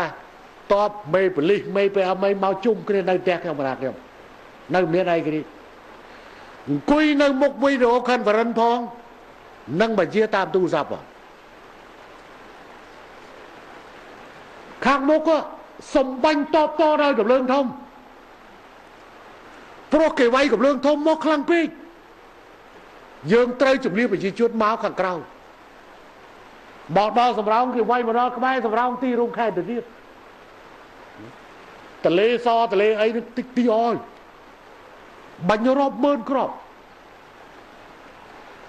បងប្អូនយើងទីពជាការសមរភូមិវីដេអូconferenceសុំបាញ់កម្លាំងតបតបខ្ញុំកណាខ្ញុំមិនអោយបាញ់អត់អោយបាញ់ប្រាប់ឲ្យខាងមុខទប់ថ្មើរជើងឲ្យជាប់ដោយប្រើប្រាស់កម្លាំងធន់មធ្យមទៅទីនោះសូមជម្រាបលោកយាយលោកតានេះជាឆន្ទៈនយោបាយដើម្បីកុំឲ្យពង្រីកសង្គ្រាមយើងមិនចង់ឲ្យមានសង្គ្រាមទេជាឆន្ទៈនយោបាយបង្ហាញប្រាប់តែគេតែយើងអត់ចង់ទេប៉ុន្តែនៅក្នុងយុទ្ធវិធីកងទ័ពយើងមិនចង់ច្បាំងរវាងកម្លាំងធំនិងកម្លាំងធំទៅមករកគ្នាបែបនេះទេយើងឲ្យកងទ័ពយើងប្រើប្រាស់នៅអាវុធធន់មធ្យមតូចតាចនៅខាងមុខទប់ថ្មើរជើងឲ្យជាប់យើងអត់ធ្មត់ជាង100ម៉ោងទៅឲ្យវាយបកទៅឲ្យវាយបកបានតកៃថាពីថ្ងៃ24រហូតដល់ថ្ងៃ27ម៉ោង3កន្លះថ្ងៃទៅយើងចាប់ប្រើឲ្យវាយបកប៉ុន្តែព្រឹកថ្ងៃ27ខ្ញុំឲ្យយកគោលដៅអស់ហើយមុននឹងក៏ឲ្យយកគោលដៅអស់ហើយដែរតែអត់ឲ្យវាយហ្មងអត់ឲ្យវាយដើម្បីបង្ហាញពីចន្ទៈនឹងក៏យុទ្ធវិធីមួយក្នុងចំណោមយុទ្ធវិធីតបដែរជាង100ម៉ោងមេតបទាហានចាប់ប្រើឆ្ងល់ទេយុទ្ធវិធីមិនបានមិនឲ្យវាយកម្លាំងមានអីមានមេវិជាការកម្លាំងធំនៅក្នុងដ៏រថក្រុងមានអាលើរថទៅសុទ្ធតែកម្លាំង100លីទៀតរថក៏មកឲ្យប្រើតែថ្មជឿនៅខាងមុខតែចាំចូលមកវាមិនមែនទូលត្រង់សេមកទេហើយមកដាក់ក្បាលទៅហើយយើងកំតិចថ្មជើងអស់មិនចេះតិចដល់ថ្ងៃទី27ព្រឹកឡើងឲ្យឈិនដាត់ពណ៌ហើយប្រាប់ឲ្យមេតបរបស់យើងមកជំនួសយកគោលដៅអស់ហើយក្រឹតក៏របស់វាបានដូរឯងពីពេលព្រឹកវាចាប់ប្រាប់ទៅវាយងាយវិញអញ្ចឹងទេត្រៀមឲ្យហើយអស់ដល់ម៉ោង3បងប្អូននេះខ្ញុំកណាខ្ញុំត្រូវអង្គុយ7ថ្ងៃនៅមុខវីដេអូconferenceអង្គុយចង់ទល់បបាយរួចហើយបងប្អូនគេថាបងឡើងទៅសម្រាកបន្តិចទៅខ្ញុំក៏ឡើងទៅសម្រាកម៉ោង3គួតទូរស័ព្ទប្រូឃើញចិត្តចាត់បងថាផ្ទុះអាវុធទេខ្ញុំកណាខ្ញុំសួរចិត្តចាត់បង BM21 ក៏ភ្លើងធំយកគោលដៅអស់ហើយនៅថានៅសល់មួយគ្រឿងទៀតយកគោលដៅមិនទាន់បានបើអញ្ចឹងអាក្បាលដែរទុកសិនចូលទៅមួយទឹកដេកចេញមកវិញនេះទូរស័ព្ទរោទៀតដល់រោឡើងយកបានអស់ហើយអញ្ចឹងបាញ់ក្រឹបបានសក្តិថារាប់ទាំងអាដៃកងអាពល11ក៏ឡើងទៅដែរយកកភ្លើងគ្រប់ត្រូលឡើងទៅបានសក្តិថាវាយម្ដងចេញរាប់រយចំណុចទៅហ្មងបានឯនោះគឺថាផ្ងាបរេបដោយ7 នាទីរដ្ឋមន្ត្រីការពារជាតិថៃហៅមកចោះចាខ្ញុំកណាខ្ញុំនិយាយឲ្យថៃលឺថ្ងៃនេះក្នុងបណ្ណាខ្ញុំមិនបញ្ជាឲ្យបាញ់តាមរយៈវីដេអូconferenceទេបញ្ជាមិនឲ្យបាញ់តាមវីដេអូconferenceឲ្យណែចាប់ទៅអញ្ចឹងបានជាវាបានចិត្ត ថាលោកគាត់ថាឲ្យវាយអញ្ចឹងវាវាយឯងរហូតដល់នៅបញ្ជាឲ្យវាយបញ្ជាមួយប្រព័ន្ធមួយផ្សេងវាយក្រឹបខ្ញុំកណាចុះមកដល់សរឿននៅចាំគាត់មកដល់វត្តទ្វារខ្ញុំបញ្ជានៅលើចុះមកក្រោមមកវីដេអូខាងវត្តវិញមកដល់ចង្អុលប្រាប់ទាបាញ់បាញ់ឯងចាំទទួលទូរស័ព្ទប្រវិតវងសវណ្ណរដ្ឋមន្ត្រីការពារជាតិរបស់ថៃនឹងទូរស័ព្ទមកប្រាក់សកលគេចាប់5កត់ត្រាភាពនៅម៉ោងដែលខ្ញុំចេញជាដល់ខ្ញុំទៅអង្គុយវីដេអូខាងវត្តស្រាប់តែទូរស័ព្ទមកមែនយ៉ាងបោកសរុបពីពេលបាញ់រួចហើយខ្ញុំចុះមកក្រោមអាចតែ7នាទីចាប់ពីពេលដែលខ្ញុំប្រាប់ទាបាញ់ទៅដល់ពេលប្រវិតវងសវណ្ណរដ្ឋមន្ត្រីការពារជាតិថៃទូរស័ព្ទមក10នាទី7នាទីសូមចរចាឈប់បាញ់បានខ្ញុំគិតថាអានេះវាយអញជាង100ម៉ោងអត់9ចរចាដល់អញវាយ7នាទីចរចាអានឹងយុទ្ធសាស្ត្រដៃចូលសែនកងទ័ពត្រូវកត់ត្រាទុកទៅការអត់ធ្មត់មិនមែនជាជំរឿអាក្រក់ទេបើសិនជាអត់បានសុំអត់ទៅអញ្ចឹងសង្គ្រាមមួយនេះអំបញ្ញមិញខ្ញុំនិយាយអំពីកម្រិតការសម្រេចចិត្តការនយោបាយតើត្រូវជ្រើសរើសរកអាលទ្ធភាពអាក្រក់មួយណាតិចទៀតសុកចិត្តឲ្យជាន់ក្បាលសិនឥឡូវខ្ញុំនិយាយពីយុទ្ធវិធីនៃសង្គ្រាមតែមួយគឺប្រាសាទតាមាន់តាកបីនៅរមមានជ័យវិញឲ្យវាយ100ម៉ោងជាងមិនក៏មកវាយអញ្ចឹងមេធានរបស់យើងបានយល់ហើយគេបានកត់ត្រាទុកក្នុងកូនសភើអរិយក្នុងយុទ្ធសាស្ត្រឲ្យឯងវាយភ្លេចខ្លួនអញដាក់ទៅងាប់ទាំងអាមេជាការកម្លឹងធំអានឹងជាយុទ្ធវិធីមួយប៉ុន្តែនេះហើយជាបញ្ហាការឈ្លានពានរបស់ថៃនាំដល់អីសម្រាប់យើងបន្ទុកចំណាយអំបញ្ញមិញខ្ញុំគាត់តែបកស្រាយលើបញ្ហាយុទ្ធវិធីតបនេះជំរឿននយោបាយនិងយុទ្ធវិធីតបនៃការចេញបទបញ្ជាឲ្យកម្លាំងពេលណាត្រូវវាយពេលណាមិនត្រូវវាយប៉ុន្តែអ្វីដែលធំជាងនេះក្នុងកាលៈទេសៈនៃវិបត្តិសេដ្ឋកិច្ចពិភពលោកដែលចោះឥទ្ធិពលមកដល់យើងវាមានចំណុចពាក់ព័ន្ធជាមួយនឹងបញ្ហាចំណាយទៅលើយោធាយ៉ាងច្រើនកាត់បន្ថយការធ្វើផ្លូវធ្វើស្ពានធ្វើបន្លាយទឹកមួយចំនួនដើម្បីយកទៅទិញរថក្រោះទិញកាភ្លើងធំទិញស្អីនេះភ្លៀងកាន់តែខ្លាំងហើយប៉ុន្តែនិយាយកាន់តែលឺព្រោះដល់អារឿងគេថារឿងនិទាននៃប្រវត្តិតាក់ទងនឹងមេដឹកនាំរឿងនឹងវាអញ្ចឹងទៅទិញកាភ្លើងទៅទិញគ្រាប់ទៅទិញរថក្រោះទៅទិញអាស្អីហើយអាការគប់គងកងទ័ពមិនមែនជាការលេងទេណាហើយប៉ែនសីម៉ុននេះក៏คล้ายទៅជាជំនួយការអគ្គភស្តុភារជាន់ខ្ពស់ទៅការសាច់កំប៉ុងវាមានអាសាច់ជ្រូកវាមានអាសាច់គោវាមានអានេះវាមានអានោះខែភ្លៀងទៅអាវភ្លៀងខែល្ងាទៅអាវល្ងាបន្ថែមលើរបបរបស់កងទ័ពឥឡូវកំពុងដើរចែកអាវភ្លៀងអាវក្រោយមកដល់នៅដល់យកទៅបាត់អស់ខែភ្លៀងចែកអាវភ្លៀងខែល្ងាចែកអាវល្ងាបន្ថែមលើរបបកងទ័ពចំណាយច្រើនណាស់យើងលំបាក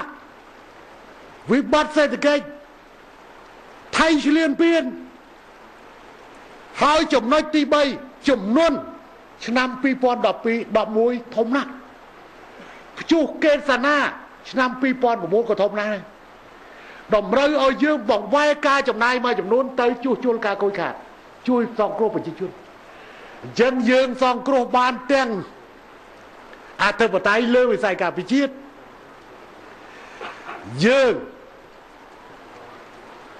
សងគ្រោះបានទាំងប្រជាពលរដ្ឋដែលលិចលង់ស្ដារឡើងវិញនៅប្រព័ន្ធធារាសាស្ត្រផ្លូវថ្នល់ស្ពានបន្លាយទឹកដែលខូចខាតដោយទឹកជំនន់ជួយប្រជាជនរងគ្រោះនៅក្នុងកលៈទេសៈនោះធ្វើឲ្យកំណើនសេដ្ឋកិច្ចកើនអញ្ចឹងទៀតពិបាកណាស់ក្នុងសភាពការនេះហើយជាបញ្ហារបស់មេដឹកនាំវាលំបាកអញ្ចឹងបើមិនមែនជានយោបាយរដ្ឋមន្ត្រីហ៊ុនសែនសភាពការអាចដូរទិស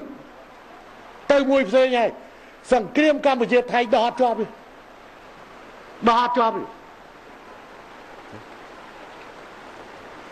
ហើយបញ្ជាតែមិនស្រួលអនុញ្ញាតឲ្យវាយព្រឹបតាំងពីថ្ងៃយើងថាចាប់5ថ្ងៃថ្ងៃ16 15ចូលអាហ្នឹងយើងកម្លាំងយើងទៅដល់ប៉ុន្តែ17យើងឲ្យវាយ17ខែកក្កដាយើងឲ្យវាយអញ្ចឹងសភាពការយើងត្រូវលុបការបោះឆ្នោតចោលព្រោះវាច្បាស់ណាស់ថានឹងសភាពការទូទាំងប្រព័ន្ធទូប្រវត្តិប៉ុន្តែឥឡូវយើងមិនត្រឹមតែស្រោចស្រង់សភាពការពារឯករាជ្យអធិបតេយ្យភាពរបស់យើងបានទេតាមវិធានការយោធានៅកន្លែងកម្លាំងបាពុននៅកន្លែងតាមវិធានការទូតនៅក្រមប្រឹក្សាសន្តិសុខអង្គការសហប្រជាជាតិនិងអាស៊ានការចរចាទ្វេភាគីរវាងកម្ពុជានិងថៃកាត់បន្ថយកងទ័ពប្រសាឲ្យត្រឹងតំណែងតម្រងគ្នាទៅកាន់តុលាការអន្តរជាតិឡាអេនេះយើងធ្វើឲ្យតំណែងតម្រងកម្ពុជាថៃនៅតែរកស៊ីបានជាមួយគ្នារឿងបញ្ហាប្រាសាទព្រះវិហារគឺជារឿងមួយក្នុងចំណោមបញ្ហាធំច្រើនទៀតដែលយើងត្រូវដោះស្រាយជាមួយថៃសហការជាមួយគ្នាដើម្បីកសាងសេដ្ឋកិច្ចនិងអភិវឌ្ឍតាមព្រំដែននេះខ្ញុំលើកយកមកលាតត្រដាងនៅមុនការបោះឆ្នោតជាតិឆ្នាំ2013មកដល់នាយករដ្ឋមន្ត្រីហ៊ុនសែនដោះស្រាយបញ្ហាបែបនេះឯងតើការដោះស្រាយនេះនាំមកនៅផលអាក្រក់បែបណាសម្រាប់ប្រជាពលរដ្ឋអត់ទេផលអាក្រក់វាមានហើយតែមាននៅក្នុងតំបន់នោះកាត់បន្ថយនៅការលំបាកនៅប្រែខាងក្រោយហើយសូមអរគុណប្រសង់ប្រជាពលរដ្ឋដែលនៅខេត្តកំពតដែលបានរួមចំណែកជួយដល់កងទ័ពនៅឯខាងមុខអញ្ចឹងទេខ្ញុំគ្រាន់តែបញ្យល់ពីបញ្ហាហ្នឹងខុសណែបើកូនកូនហួរធ្វើខុសណាស្រួលដល់ទេនាយករដ្ឋមន្ត្រីបញ្ជូនលិខិតស្នើសុំព្រះមហាក្សត្រដកចេញពីតំណែងបានចវាយស្រុកអង្គរជ័យធ្វើខុសអនុក្រឹត្យខ្ញុំសង្ឃេអត់មែនឲ្យពិបាកទេមានអសោកវាឲ្យស្រែកកាន់ដាក់ឈ្មោះចូលបញ្ឈប់មុខតំណែងលោកអភិបាលស្រុកអង្គរជ័យត្រូវបានបញ្ចប់តំណែងអភិបាលស្រុកអង្គរជ័យអនុខេត្តក៏យ៉ាងដែរអត់មានអីត្រូវពិបាកទេប៉ុន្តែរឿងដែលពិបាកនាយករដ្ឋមន្ត្រីបាក់ជាងគេព្រោះត្រូវសម្រេចចិត្តតាក់ទងនឹងរឿងយោធាស្អីណាសពបែបសេដ្ឋកិច្ចធ្វើមិនស្រួលបែកកញ្ចប់ប៉ះពាល់មកប្រទេសចឹងទេខ្ញុំដូចជានិយាយច្រើនពេកប៉ុន្តែសូមបញ្យល់យកឱកាសនេះបកស្រាយប្រជាពលរដ្ឋអាចនឹងមានការយល់ថាហេតុអីបានលោកហ៊ុនសែនអត់ព្រមវាយកាលពីនោះលោកហ៊ុនសែនអត់ព្រមវាយដល់2000ផ្ទុះអាវុធវាមានដែរ2008 2009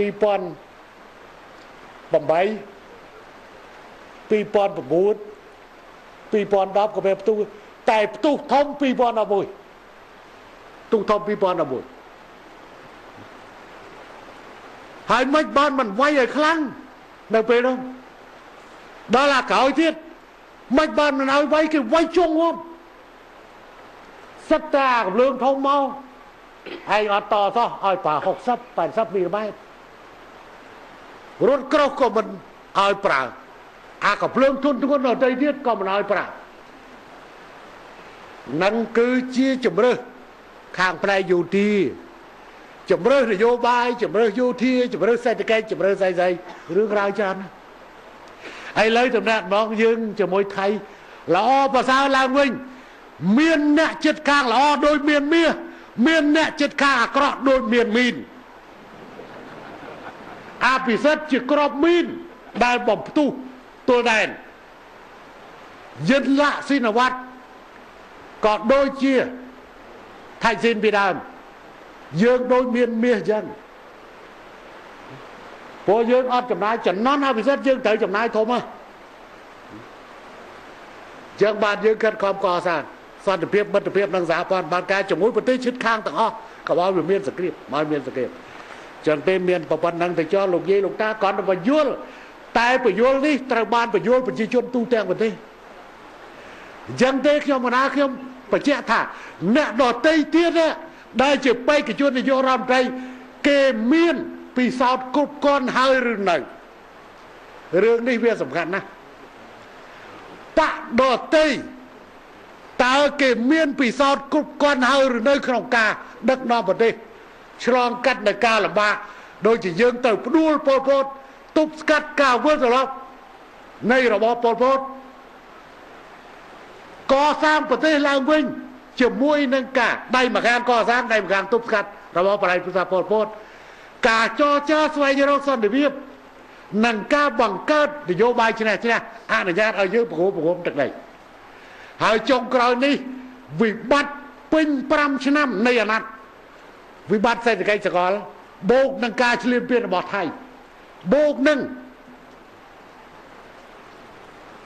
มอนไรท่อมาชีพแต่ยังไอ้ดอกสลายบานไปอย่างดอกสลายบานไปอย่างยังก่อนนักยมกันนะยมไม่ยื้อมามองกันละบาดเจ็บพอยื้อมันในปันได้อันนั้นก็ชั่วจุกจอไอ้เรื่องนี้มันโตใจเรื่องโทมันนะอาจกับบังนี่ทะเลตื้อโอ้หุ่นแสนอดธรรมดาด้วยเว้ยจะบ้าเชี่ยในจำลองสไลเมืองสไลตลงทันกุลเจนตามเทวีมุนเกยพวกนั้นตามหน้าหุ่นแสนเวทตามได้โจแสนมองพวกในตึกใดนี้ก็จะตึกได้โจมีได้โจยอดสอบเธอสกรรมเพียบตั้งปีสำรองโตตั้งปีใจปันได้ตะขอยมาก็ตึกเธอสกรรมเพียบในตะบอนซิยังอะไรเวียดได้โจแสนยุทธศาสตร์บอกก้อนอะไม่อะไรไงเนี่ยชมอ้อยไหนดังปนใต้น่ะแต่ดังบนเกย์คือปัจจุบันกับปัจจุบันได้สมรัยจัดกู้โดหรือโยรันไปใจอดยังบ่าวมันจังโดเตสมบอกชนะจูนกระดักปากปัจจุบันเลยเรียงตีบุญเลยเรียงตีบุญบานดอกเขียมกระนาเขียมพองบานดอกสำนักเฮงสมบัติพองบานดอกสำนักเชียร์ซิมพองให้ออกคุณนะดอกแปนสมอนบานพื้นกิจการเงินนี่ให้ออกคุณกรมแปนสมอนชนำนั่งกัดหรือเสมาประมาณเดิมฮะ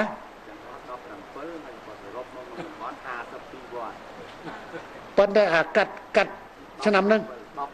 ดอกเปิลวอดปันได้ธรรมดาแต่กัดหายกิโยนลูกไงนั่งกบัดโยนตกอ่ะจังผมโม่ละนั่งตั้งสลามตีไงเก่าตกกูยอมtự do đấy còn bắt đây nâng lún tự do tia đấy làm nâng không cắt bàn của bàn đấy bài kẻ cua xóm đấyคนta cắt bàn bàn chăm tập việc chăm đấy còn ngày đấy cắt bàn mùi tiết hay nơi miền vọt mùi tiết định nơi bật thi cắt hử xây ma đấy ót đấy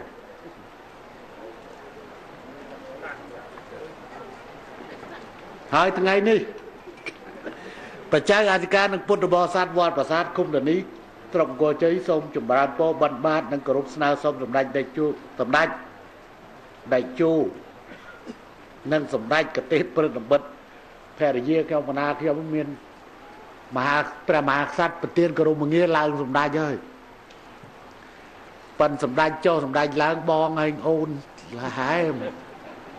còn là không ai ở mấy có hai cái bong ôn thì chứ bạ còn là đây người ta chui sàn xong rồi bong vọt buôn rồi bay tập một métกับพวกปีเมตรพวกยืนtay bằng ý plei đó bằng ý plei về pa poi đó là bong bài chân từ từ là bong là vinh hay là bong ní có một bạn hơi đây bài chân có xôm bạc kênh tam sầm na mà thư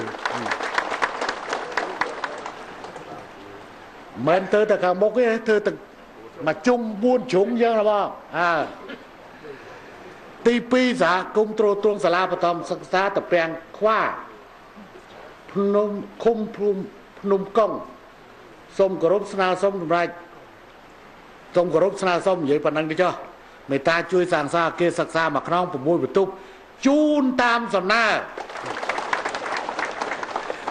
tí bay luôn là vô lục cung là cứu ở đâu vừa chia lấy rồi len khung nôm công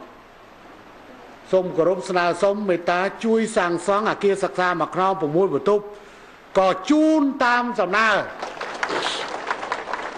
ơi sầm nôm po chẳng bay ní đầm bật đứt pen Simon từ tua sang xong thằng o rau rong thằng o cũng na ơi từ vinh từ vinh như thế này hả từ lang vô nó lư tháp bắt say nó bắt đào thi muối bắt côn sơ muối của say nó dạng nào có tình từ hạt pram tình đây ở đây phần đây chọn lên ốc từ mối bom pena mà đong của thọp xa cho mối kia mà nó ấy mình đại trên con đi phần càng lắm á tục mục ai bọn ai như bộ khi ông ta lên theo bọn ai chúng ta mà chạp theo của ông can đây càng nó còn nơi chỉ rót tay mà áp tí khi ông ra khi ông thì dụ rót tay ta lên ốc nơi theo con nó lên bàn mà đong và đó lên đôi chụp bay đáy chanh con pi cho chúng ta muối mà muối ấy chúng ta pi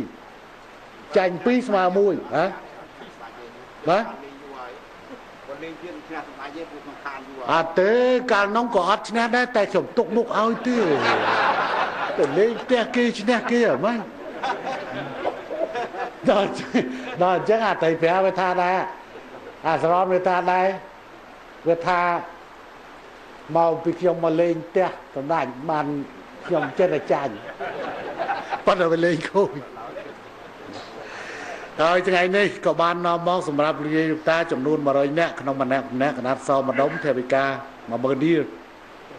chun crom cây rất Campuchia mà rồi nè không mà nè theo bị ca mà mờ đi chun vui chun cả ban có hôm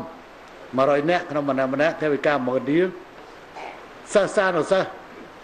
pi pon của bay rồi cho sập pi nè không mà nè sập pi các bạn bệnh mà đám theo bị ca pram pon đi